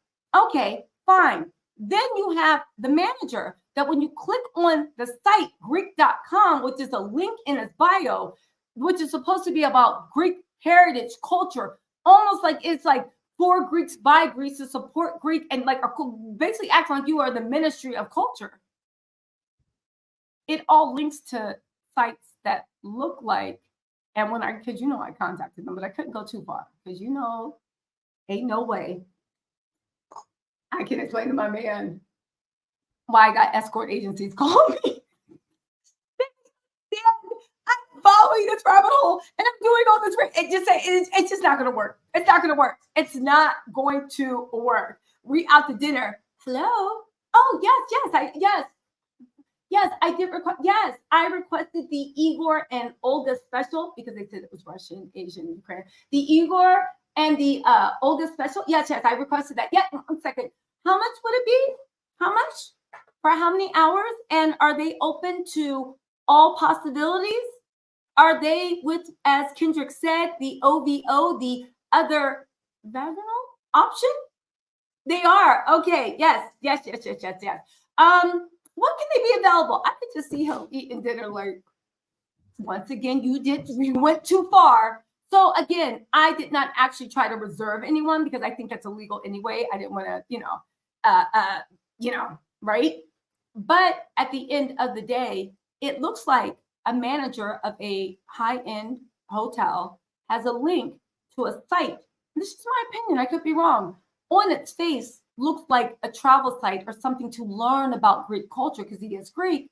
But when you get down to it, you have a weird dating drop down, which I've never seen. And the dating seems like it takes you to these weird websites that basically are fronts for ordering your flavor of the month.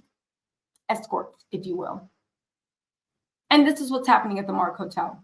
We also have Chris Alvarez, who, great, was not violated. And I'm relieved to hear him say that, right? He was not violated. However, there were cops called. There was somebody reporting an assault. Chris didn't say it was his. He didn't even address it. Maybe he wasn't there when it happened, but he said that he was listening to beats.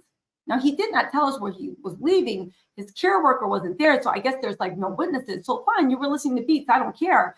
But what happened with the assault? What happened that 2 employees got fired? When you talk about the cleanup crew, right? Why was so much left in the hotel suite? Now, Drake is rich. You've seen the embassy. Maybe he don't give a F, right? But also, I think diamonds were left, $63,000 necklace. All this stuff was next. It sounds like maybe in these high-end parties, if you listen to the Vice and all these articles, there is an actual cleanup crew. And when the cleanup crew comes, a lot of people accidentally leave stuff. They're rich. They don't care. It's a small thing to a giant. However, to the norms, maybe they don't care about a $63,000 necklace. They're paying $75,000 a night for a hotel room just to lay their head. Or are they? Or do they need that 12,000 square feet for what all these articles are suggesting the 12,000 square feet are used for? Now, what could this mean? It could mean nothing. I could have just wasted 2 days of my time going down a rabbit hole. Or they could be very, very, very important pieces of fact that as the days and coming months unfold, will start to make more and more and more sense. I just know that there's some weird stuff going on. And it all centers around the Mark Hotel and Drake and people associated with Drake. I don't know. Let's get into these super chats and see what y'all think. SSJ Litsit T says good for the culture protector and sub. Oh, thanks, guys. Can y'all hit this like button? There's like 7,619 people. I know I'm always begging, but y'all always be having y'all be having YouTube freak offs on me, just listening, not liking. Y'all know I'm going to keep on talking. I'd talk if it was only the wall. But if you guys could actually hit the like button or turn the notifications on if you want. I got a lot of stories coming up. And yes, you know, my nosy self is going to be deep diving. And every now and then, because I get it in my other videos, a lot of people weren't seeing where I was making these inferences from, right? It's fair enough, right? If people are respectful, you're like, wait, how did you go from A to B to C? Where are you going with this? So I decided to take y'all on a journey, even though this is a long journey, of like the way my mind works, the thought process, trying to see where these little bits of information and the little bits of information that we need to hold in our heads as these coming months. Now, add to that, Act crashing out on his live, right? And I get it. He's facing serious allegations. If I was facing those allegations, I wouldn't even be online. I'd be literally crying to my boyfriend, like literally crying. So he could be holding me, be like, "It's okay, little birdie. Can we take care of you, little birdie?" And being like, "I never even do," right? That would be me, literally. Right? He's like, "Shh, it's okay. It's gonna be all right." So anyway, right? It's okay, little birdie. So anyway, but one thing Act said, if he goes down, the industry goes down. So he's letting us know that he knows that some dark mess goes on in the industry. That's what I'm taking from it. And he says that he knows everybody's secrets, but he doesn't hold secrets close. So you literally threaten that they better get you out of this. Now, to me, it makes me see, what relationship do you have with these people that they have any responsibility to get you out of something? It's almost like you guys have an agreement and you agreed to do A, B, and C, D for them. And now that you doing A, B, C, and D might have put you into some stuff. Now you want them to be like, yo, you better get me out of this mess. Again, far be it from me to suggest that Act is in any way compromised. I don't know what this man does. I don't know the way he makes his money. He is one of the biggest streamers in the world. You guys know his platform, right? It literally was one of the first OG Black streamers to really bring this in after Joe Budden used to eat his ass up. Do y'all remember that on Everyday Hustle, where Joe Budden was talking to academics about the fact that why do you, and Joe Budden was dead ass serious. He said, hold on, we ain't talking about nothing else except for the fact of, I was looking at your Instagram And I noticed that you always keep your post at 666.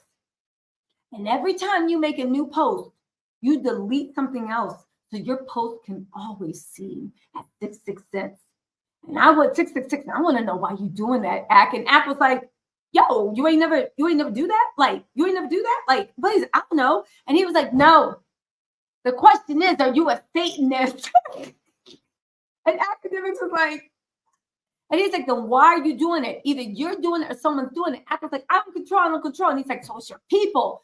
And Joe Button was looking at him like he was the ops. He literally stopped the show because he was low key. I think I have the video somewhere. I screen recorded it. He was low key accusing Ak of being a Satanist.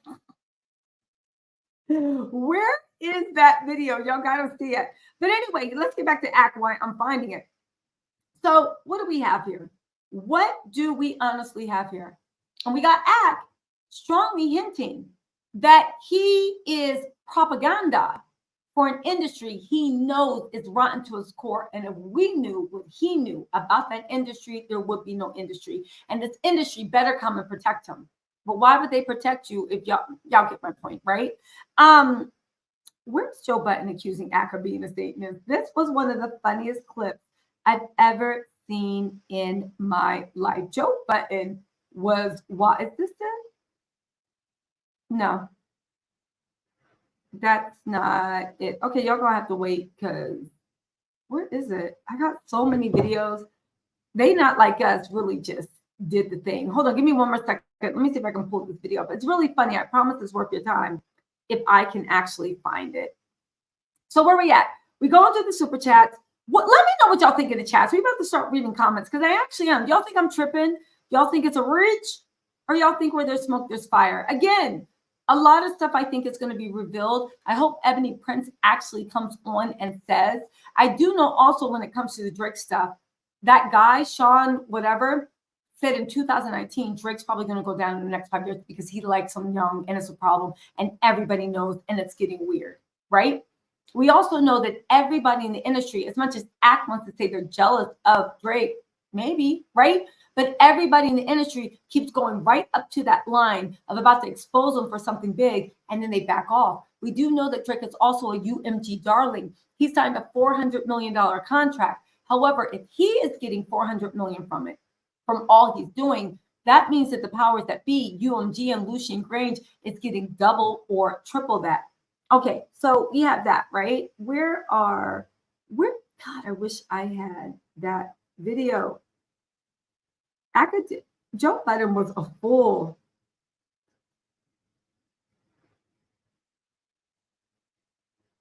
Okay, whatever. I hope y'all like me describing it because we ain't getting in there. Anyway, right? Zone Fanfic said Kim Moyer is a point of concern because he poses as a security agent from LA speaking on Canadian news sources. My references in the previous. Okay, you know what? I'm going to do a breakdown on Kim Moyer. Let me actually write that name down. Thanks for. If y'all want a thing on Kim Moyer, I'll do a deep dive and a breakdown on Kim Moyer. Thank you so much, Zone Fanatic. Madison Kendrick, thank you so much for becoming a member. Also, Mixed Chick Samantha said they left all the graham cracker crumbs. They certainly did, Mixed Chick. Holly W. What's up, Holly? Said, come for the lemonade, stay for the tea. I know that's right. Tiffany Snyder, thank you so much for being a new member. Char, what's up? You said T says our daily news, darling. Like and subscribe. Thank you, you guys. Also, SON said there's still a power dynamic that's hedonistic. I'm done. I feel you on that one. Who is this? Tin Can Applesauce says, cook, girl, cook. Oh, thank you. Tin Can Applesauce also told me to check my email. So we will. Hold on. Where is my mail? Listen. My mail. I said my mail. I don't have anything in my mail. Did you send it to tisatells.com? Wait, is this my right mail? Wait, hold on.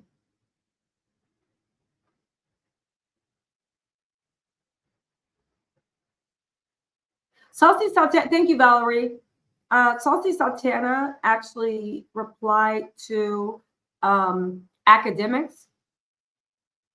He said, ain't no fun when the rabbit got the bang bang, as blank allegations resurfaced involving DJ Academics and two of his friends by a woman earlier today.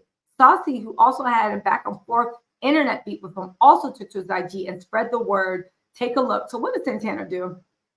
Probably gonna be funny. Hold on. Let's see. What did Santana say? He said, oh man, he deleted it. Unless Saucy Santana got me blocked. He might have me blocked. All right. Anyway, somebody tell me what he said. Tin can applesauce. I don't have anything in my email. Paradox Parent said, you think you're getting that Ebony interview? I hope so, baby. If it's in God's plan, it's in God's plan. It is what it is. If the universe wants me, what is mine is mine. And no matter what I do, it will be there for me. If it's not meant for me, no matter how much I try, it's not going to be there. So we'll see. You know? KR Adair said, Tisa, it's Jesus Adair. Oh, hey, what's up, Jesus Adair? Change my name. Ebony said you would be the most likely person she'd sit down with. That's hot. Yes, listen, I'm praying that we get that interview, y'all. Y'all know thank you so much, Jesus Adair. Y'all know I'm doing everything I can to get that interview. Y'all know. If I did this off of some Instagram, you know I'm literally doing everything I can to get that interview for y'all. Aaron Alexander, thank you so much for the super chat. Teaser, you're so full of life. Love watching when you're bringing on my prince.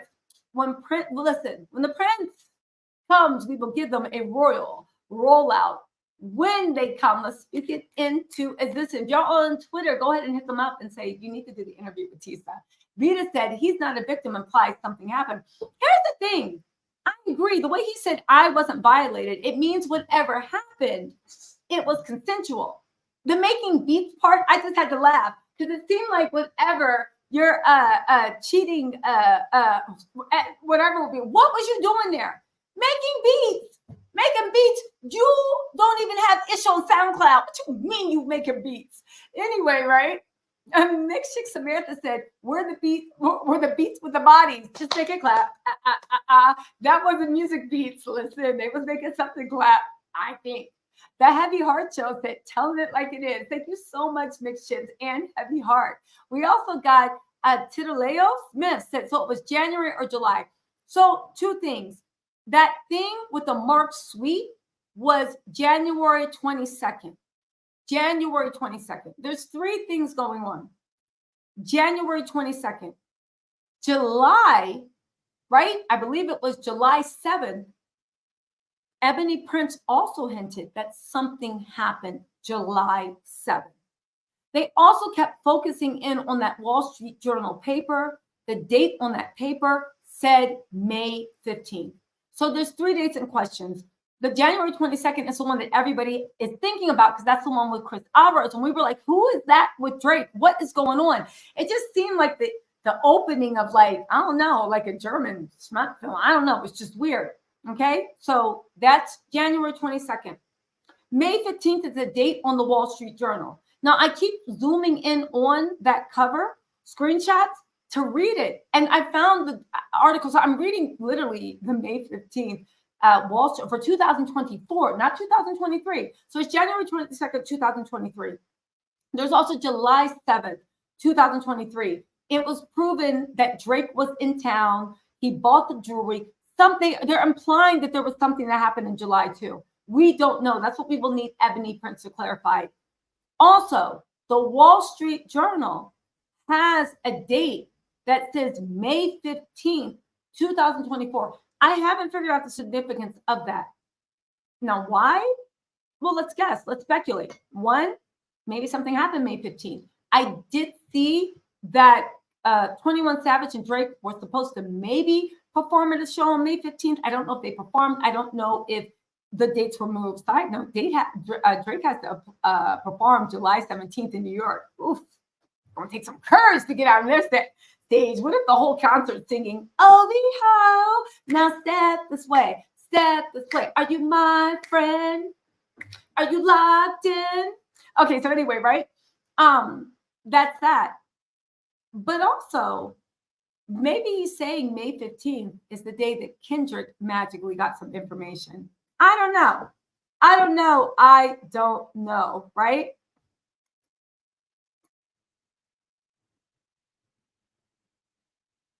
Okay. So thank you so much to Josh, right? Okay. Okay. So you sent me some information. I'm going to look into that before I start reporting on it. I don't want to get anybody in trouble. Okay. So anyway, so yeah, that's what it is. Maybe May 15th, 2024 is when he reached out to Kendrick and them. I don't know what the significance, to be honest with you, of the Wall Street Journal sitting there. It could be an article in there. I'm trying to read the whole article from the Wall Street Journal archives, right? It's the paper edition. I don't even know if the paper edition and electronic edition has the same stuff. I'm looking at the front page. I don't really see what the significance is, but the fact that they literally showed May 15, 2024, or maybe that was their proof of life date. Maybe the Wall Street Journal is the newspaper that's delivered. You know, when you stay at high-end hotels, they put a newspaper by your door every morning. Maybe that's I don't know. I don't know. I'm still working on that, okay? Thank you so much, Titaleo Smith. Cody Keefe said, thank you so much for the super chat. Said he did. He said he had to wait outside. Someone got fired. All that. Okay, but just because Chris said that, that doesn't mean it's true, and it doesn't make sense. We are in a public hotel. You can walk into every public hotel in America and wait in the lobby if you say you're waiting for a guest. There is no hotel in the world that makes you wait outside in the cold while you're waiting for a guest. And on top of that, somebody in a wheelchair with no care worker, I would imagine, I didn't see the care worker in the video, who would do that? That is an ADA lawsuit. And those ADA lawsuits, American Disability Act lawsuits, are bank. And Christopher Alvarez is not stupid. So I don't know any institution that would be that dumb. I know he said that's what happened. It seems weird. And if that is what happened, maybe that's why the security guard got fired, because they opened them up to a huge lawsuit. Those ADA lawsuits can go into the hundreds of millions. I'm not playing. They throw the book at stuff like that. So it just seems odd. It'd be like you walking into like the Mark and them not letting you in because you're Black. What? That I can't wait. What you mean I can't wait in the lobby? Do you understand the type of lawsuit that is? You are allowed to wait at the lobby in a hotel, especially when that hotel has a lobby bar, especially when that hotel has other stuff in the lobby. You're allowed to be in there. Anyway, but thank you so much, Casey. Not as energy. Thank you so much for the super chat. Said hi. Thank you for all your hard work. It's been reported that famous people worldwide attend these free calls. I'm wondering if any of the K-pop groups attended. Cough. I mean, they're pretty big and have been on Ellen. Now listen, I don't want to get into the K-pop groups because they will eat me up, y'all. You think Akademic fans are bad, baby. So without naming, I do want to say that like a year or two before, the whole K-pop industry went through their Me Too movement. They found out that a lot of people that either run the K-pop industry or in the big bands actually were rugging and raping girl group, but also women. And then they were filming it and they were streaming it onto online 24-hour streaming sessions. Google it. So when you're saying, I wonder if any of the K-pop groups attended, I'm not saying that they attended America, but baby, South Korea got their own mess going on. As a matter of fact, 2 prominent K-pop women from different bands deleted themselves because of the stuff that they were going through and what they experienced. So yeah, this is nothing. Go Google what's going on. Just Google K-pop's Me Too movement and Google why they did it, and you'll see. So Lord Furrow said, Tisa, Ebony Prince wants to talk with you. I know. Listen, we're trying to work out them actually coming on the channel, right? Universe willing, it happens. Matthew Gallagher, thank you so much for the super chat. And thank you so much for the heads up, Lord Furu.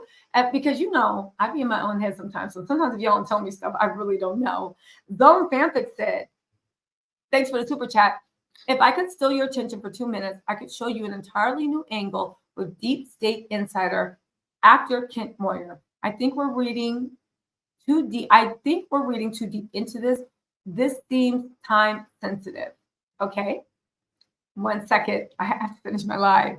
Measured Men, thank you so much for the super chat. Said Tisa, did you see Ebony K said they'll only sit down and talk with you? Yes, I did. You guys, thank you so much for looking out for me, even for nominating me. Or did y'all nominate me? It don't matter. Y'all got my back. Thank you so much. And we can get this. This will be, y'all know I've only been on YouTube for 3 years and I try to do my best. I know I need a new camera. I know this and that, but you guys are growing with me. It's baby steps. I think at the end of the day, you guys want the information more than anything else. Yo, what's up, B? B said 6K watch and only 1.2 likes. Please light up that like button. Can y'all hit the like button? What? Listen, if you're watching the chat, just exit out of the chat briefly. And when you exit out of the chat, hit the X in the right-hand corner. You'll see the like buttons. Just hit the like, hit the dislike if you want, and then come back into the chat. I would really much appreciate it. If you're watching it on your phone. All Knowing says, have you spoken on your talks with EP? Not yet. I have not talked to EP in regards to any of this. I have, of course, you guys see me on Twitter. I've been tweeting back, yo, what's up? I will be honored to have the esteemed House of Ebony. Okay. But thank you so much, All Knowing. Zone Fanfic said, we love to hear you talk, believe me, but I think your like to view ratio will balance out if you acknowledge the chat comments more often.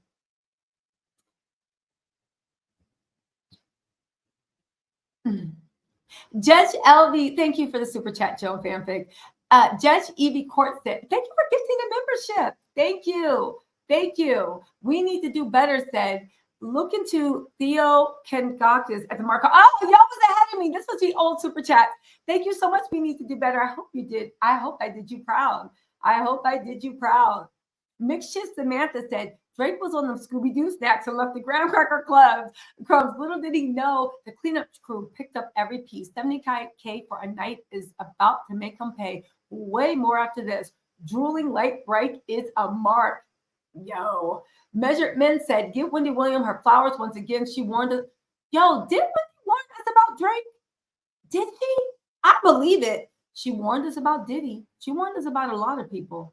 I believe she would warn us about Drake too. Wendy knew a lot of mess. It's just so sad. So sad. Anyway, Dog Lover 77, thank you so much for becoming a YouTube member. Mocha said, Tisa is on fire tonight again. Hit that like button. We need to do better, said, can I be a moderator? I'll look into that. But first, we got to see Big Black Crypto. Thank you so much for the super chat. Said, Ebony Prince, 2K24 via Twitter, said they're open to being interviewed by you. Will you host the interview? Of course, I would host. I would be honored, honestly. They could take their story so many other places. And if they do, at the end of the day, I'll understand that, because the important thing is to get as big a platform as you can so that everybody can actually hear the truth. So regardless of where they go, I hope their story is told in the most respectful, actual factual way. That's it. I hope I'm the platform they do it with. But wherever they go, I'll be tuning in and watching, and I'll recap, whether it's me or it's somebody else's platform. I just want to hear the truth and got that out there. They said, okay, that great dating page, those are ads. Look at the top of the page in gray text. Don't go down the wrong rabbit hole. No, they're not, Cuzler, because when you drink on the link, I'm not done. When you click on the link, and then when you go into the site, there is a tab that says dating. Do you this is what I mean. This is how things hide in plain sight, because it looks like, but then when you look into it, you're like, wait, this is weird. There is no tourism site that has a dating thing. And when you click on dating, yes, they are ads, but when you click on the links and you actually click on the ads and you try to go thing, you can request your flavor. Follow it through. Don't just look on surface level. And I don't mean to go in on you. I hope you don't feel like that's way, but you can't look at surface level. What the hell? We're just going too deep on this. You think a site dedicated to Greek culture has a drop down to dating? You do realize that when you go on dating, when you click on those links, you realize the ads don't randomly attach. You realize the owner of the website has to put in the hyperlinks. Why would a site advertising Greek culture, tourism, finance? They said finance. Cultural, put in they constructed the page And when you go into the page construction, you have to say, okay, I want a tab for this. I want a tab for this. I want a tab. They typed in, we want a tab for DATING. That's weird. Why would somebody do that when they're constructing a site for economic, cultural? Why? What place? Weird. You're the manager of the hotel. This Greek.com. Who's the people that run it? Just you? Okay. So when you go into dating and you click on it, they hyperlinked a bunch of random dating sites. And some are ads and some are dating sites. But when you go to these dating sites, do you not realize that before Instagram, which a lot of people use for their solo activities, and before OnlyFans, these sites, when you click on them, there ain't a bunch, there are not 5,000 hot milfs in Brooklyn or in your area that's waiting to party or whatever they say. Hot tip, no. The way they say hot single section, Russian, Ukrainian, Asian, hot single sexy, women over 50, hot single sexy, whatever. You realize that those sites also are funnels for escort agencies. You realize that, right? There's not a million milfs in the Brooklyn area that's waiting to party off the site. Find singles in your area. You realize that, right? Right? You realize it's not a sugardaddy.com. Those are links to escort agencies. Now, the dating sites, you go and you can request. But again, start clicking on the links. Start signing up. When you sign up, see what you got to pay for. See how they approach you. See what happens. Again, I cannot put everything in my live stream, but can y'all please, if I lead y'all to water, can you follow it through? Instead of saying, look at the top of the page in gray text, those are just ads. The ads are put on the site by the person. So the person that made the site wants you to be. Ads just don't attach. And especially not hyperlink ads. Because if they really were, oh, and that's another thing I wanted to tell y'all. When you really get into websites, right? And web page, let me put y'all down on game. All right. You don't need to hyperlink to dating site ads that take you to places you can request people from. Because when you really have those ads, you know that when you are on a website, sometimes you go to certain websites. I know, like, whenever I was overseas and I was really into housewives, I would go to, you know, the places that let you stream overseas. Because when you're overseas, you can't see a lot of American content, at least not on Bravo. So you have to go through a site that's like, oh, you can do a live streaming or we have it, like whatever. When you go to those sites, because they are a little janky, right? And you have to have a VPN on because they probably throw in viruses at your computer. But even on a regular site, sometimes you go to sites that, like, people like dating sites that want to put ads on your page don't need you to hyperlink to some bullshit. They buy space on your actual page. The same way that if you sneak it from your boss and you're supposed to be doing research and there's these ads on the side showing, let's just say you went to like Cult of Jaya or you went to My Teresa or Revolve or Saks or whatever. Whatever you looked at will be blinking on the side of the page.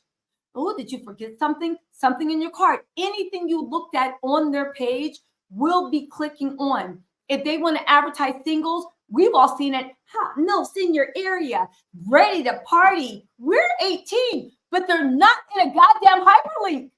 They are literally a little box on the side of the blog you're on, blinking, blinking, blinking, hoping you click. This is how things hide in plain sight. And I'm not saying I'm right. I'm just telling you.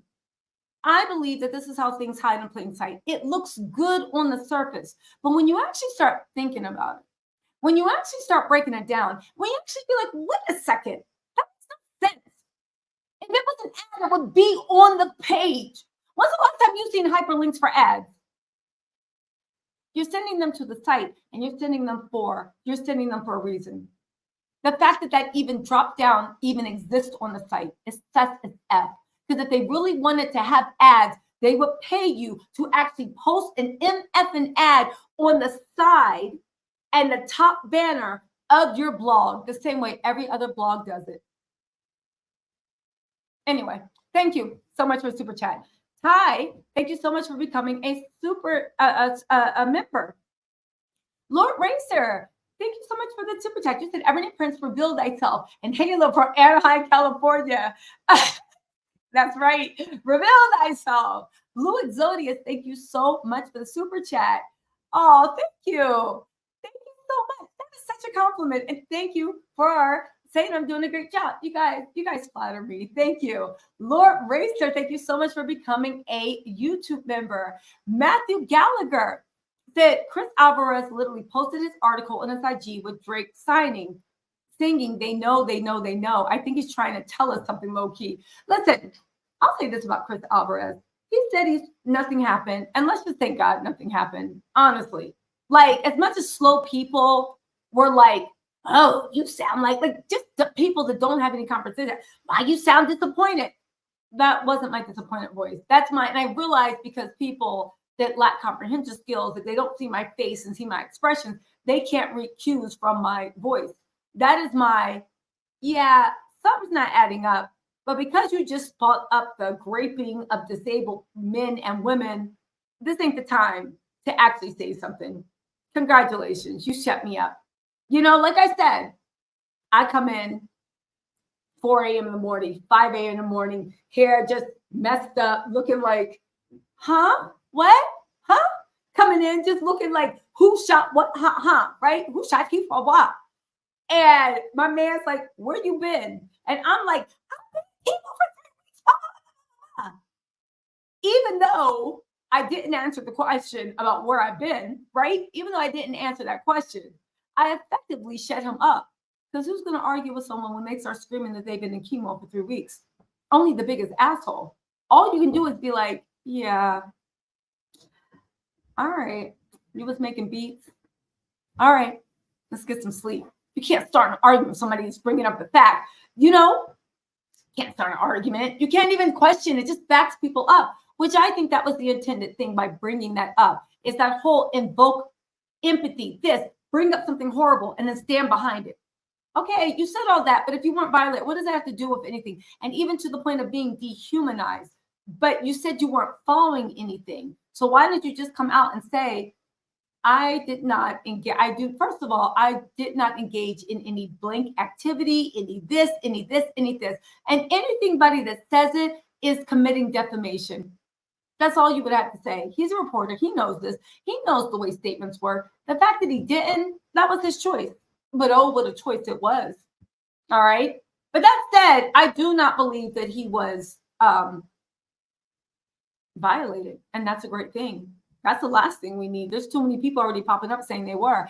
Matthew Gallagher said, sorry, Matthew. Thank you for the super chat.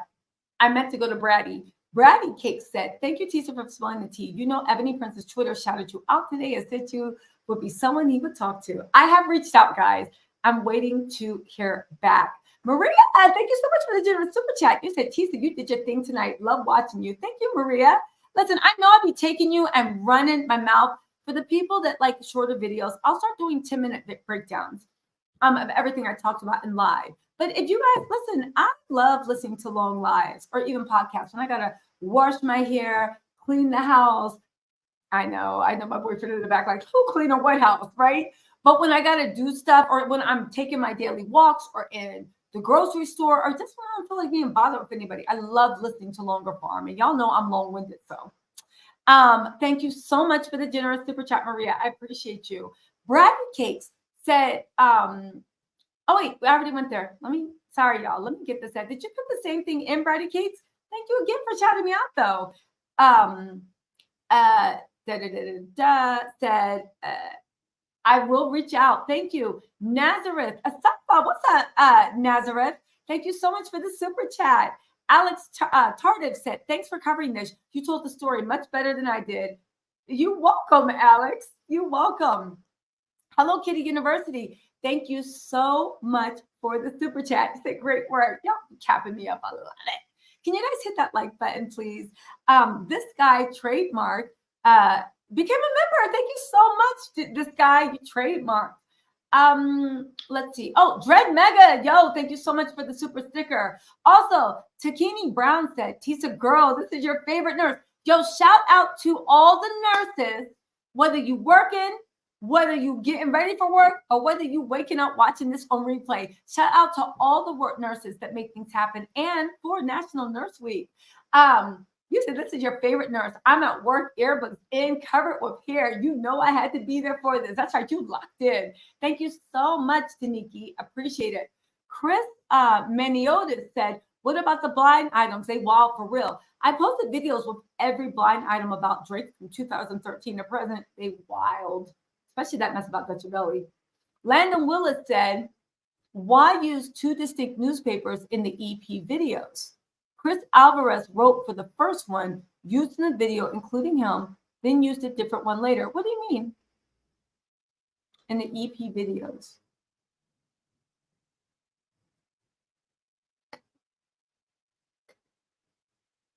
What's the EP videos? Am I missing something? Something's not clicking.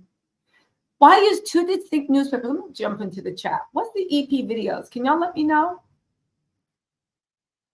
What's EP videos? What is EP videos? Why use two distinct newspapers in the EP videos? Chris Alvarez wrote for the first one, that's true. Used in the video, including him, then used a different one later. Oh, thank you. Why use two distinct newspapers? Oh, in the Ebony, yo, sorry, I had a glitch. Y'all saw me, I was stuck. EP. All right. Why use two distinct? Thank you. Who said that? Carl Baker is like, Ebony Prince. Thank you so much, you guys. Why use two distinct newspapers in the EP videos? Chris Alvarez wrote for the first one, used in the video, including him, then used a different one later. So here's the thing. I believe that the one was the voice with Chris Alvarez to jog Drake's memory about what proof they have. And this is why some people thought something happened to Chris Alvarez, to drop some videos about what, like to jog his memory when he was like, do you remember who? And even the way he said wheelchair Jimmy would not be proud of this, right? But then also, I hope nothing, there was assault. I hope he wasn't the one assaulted, because yeah. But then again, would that be career ending? I don't know. Drake's fans are like, not his fans, because y'all can actually like him. I don't care. But the stands, the crazy ones, are just like, I don't think they care.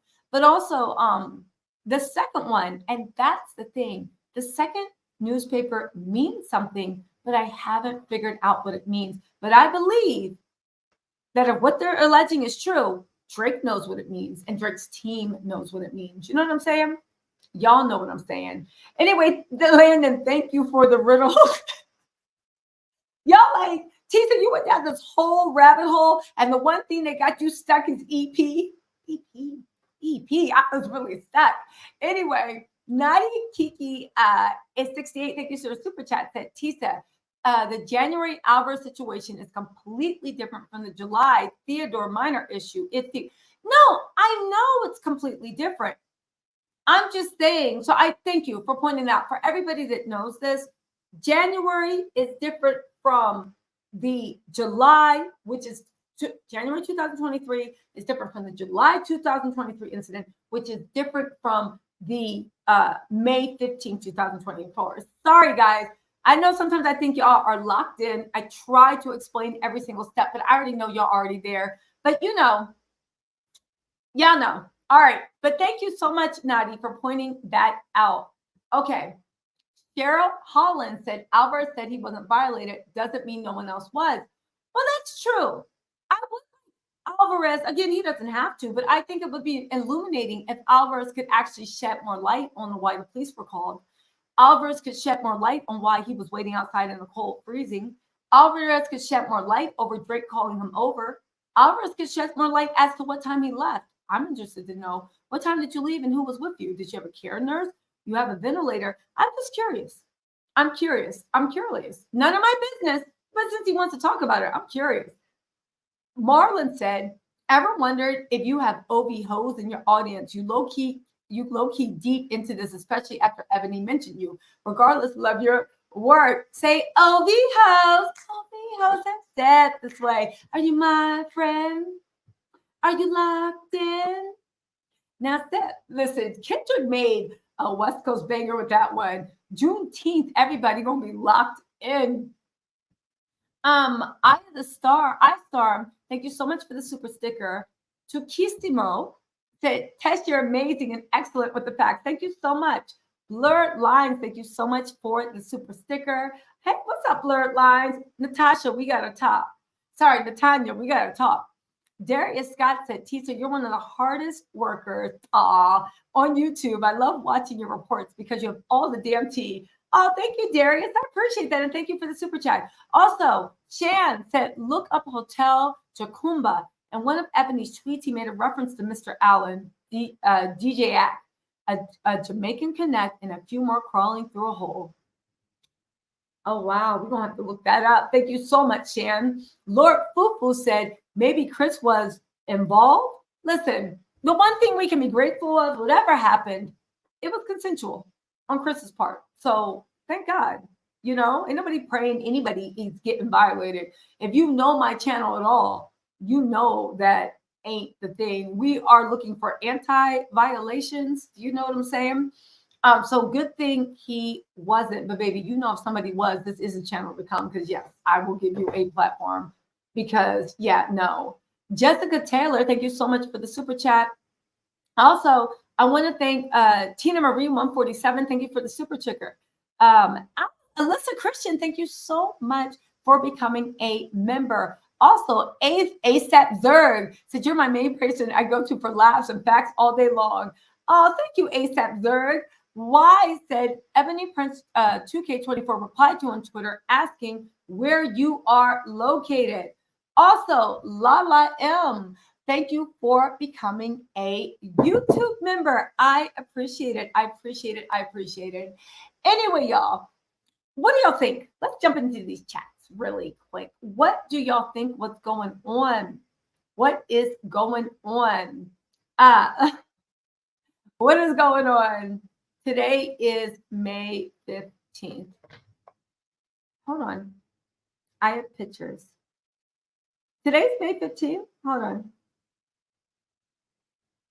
Let me look at the Wall Street Journal.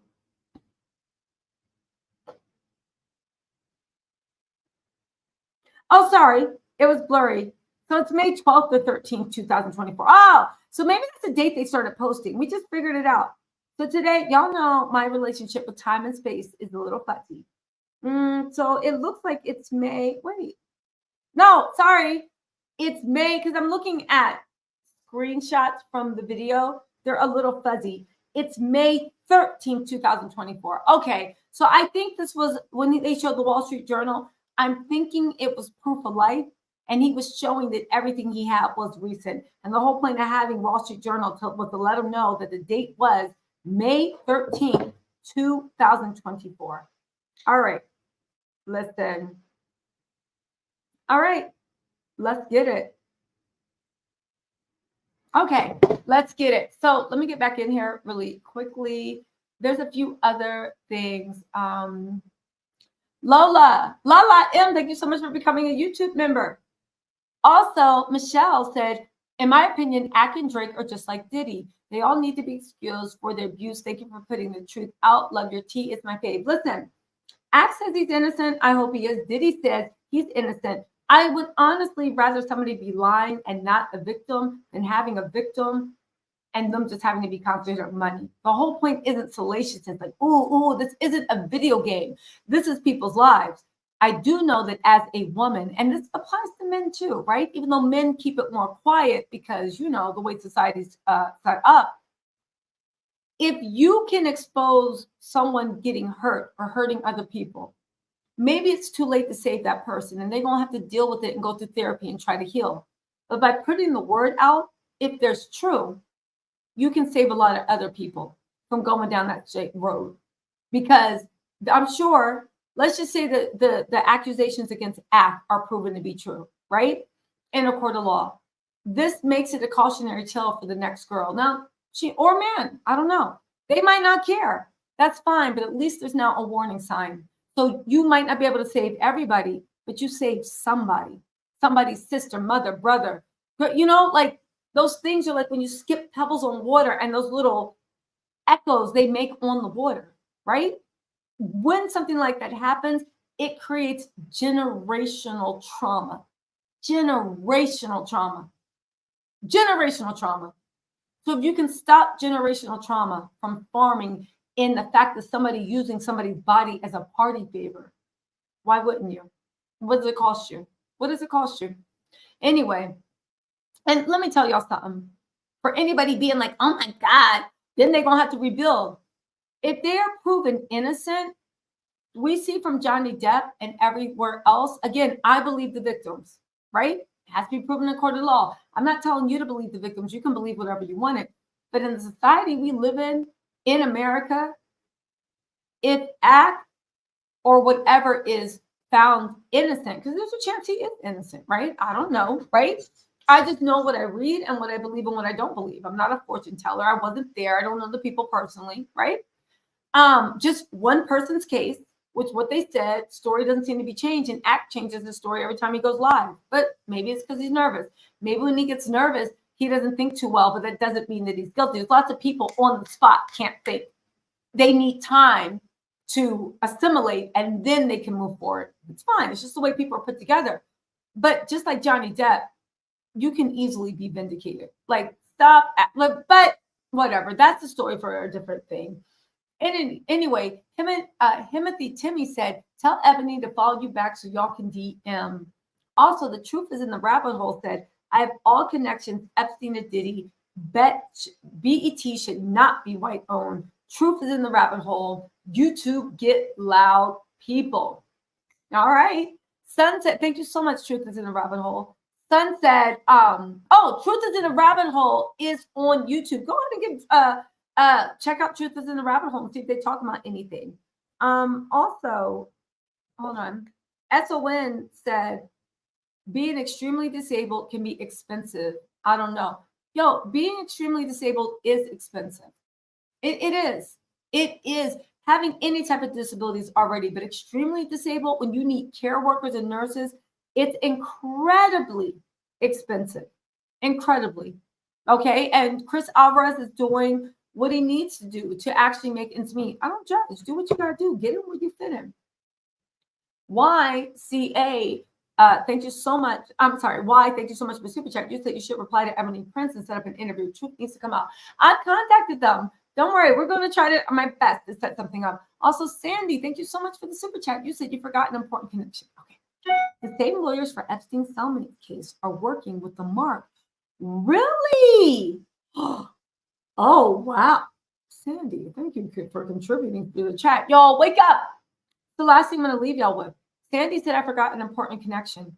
The same lawyers for Epstein's cellmate case are working with the Mark Hotel against Theodore Weintreub's case, where he's basically saying that they were hosting for young kids to get plastered. That was their business model. I don't know, y'all. I don't know. At the end of the day, what do you believe? I presented you with some bricks, some information, some facts. Do with them what you will.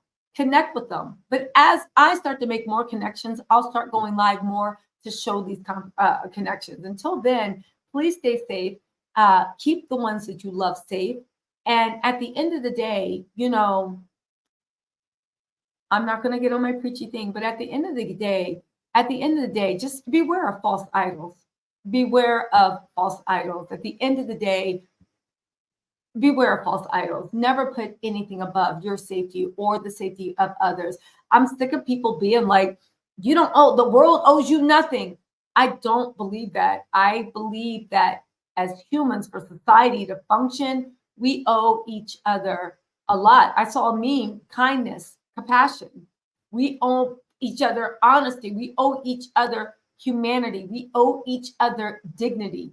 Because when I owe you dignity, you owe me back. When I owe you compassion, you owe me it back. That is how societies are formed. And the way we have become so much like idolizing people that are slimes, dirtbags, out for themselves, using people like party favors, baby, that poison with all the trappings, no matter how much money you have, it is still poison. And that's it. There are people that appear to be nice people that have done well for themselves. So I don't even think you need to succumb to the evil in order to have a very luxurious life.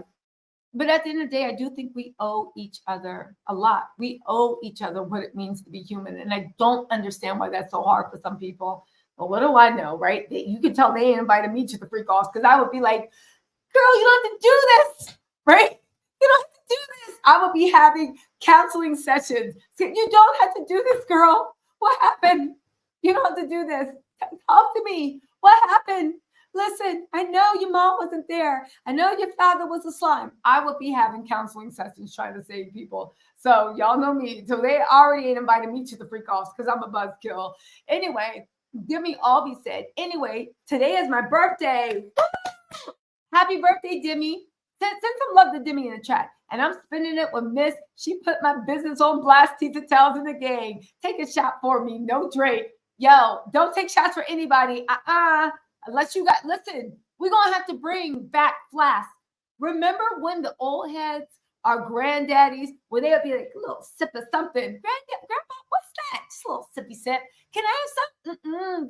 This is grandpa's apple juice. Remember when your granddaddy would have a flask somewhere and your grandma would be like, what are you doing? Why you got that out with your grandma? And he'd be like, don't tell your grandma, you know, taking that little sippy sip.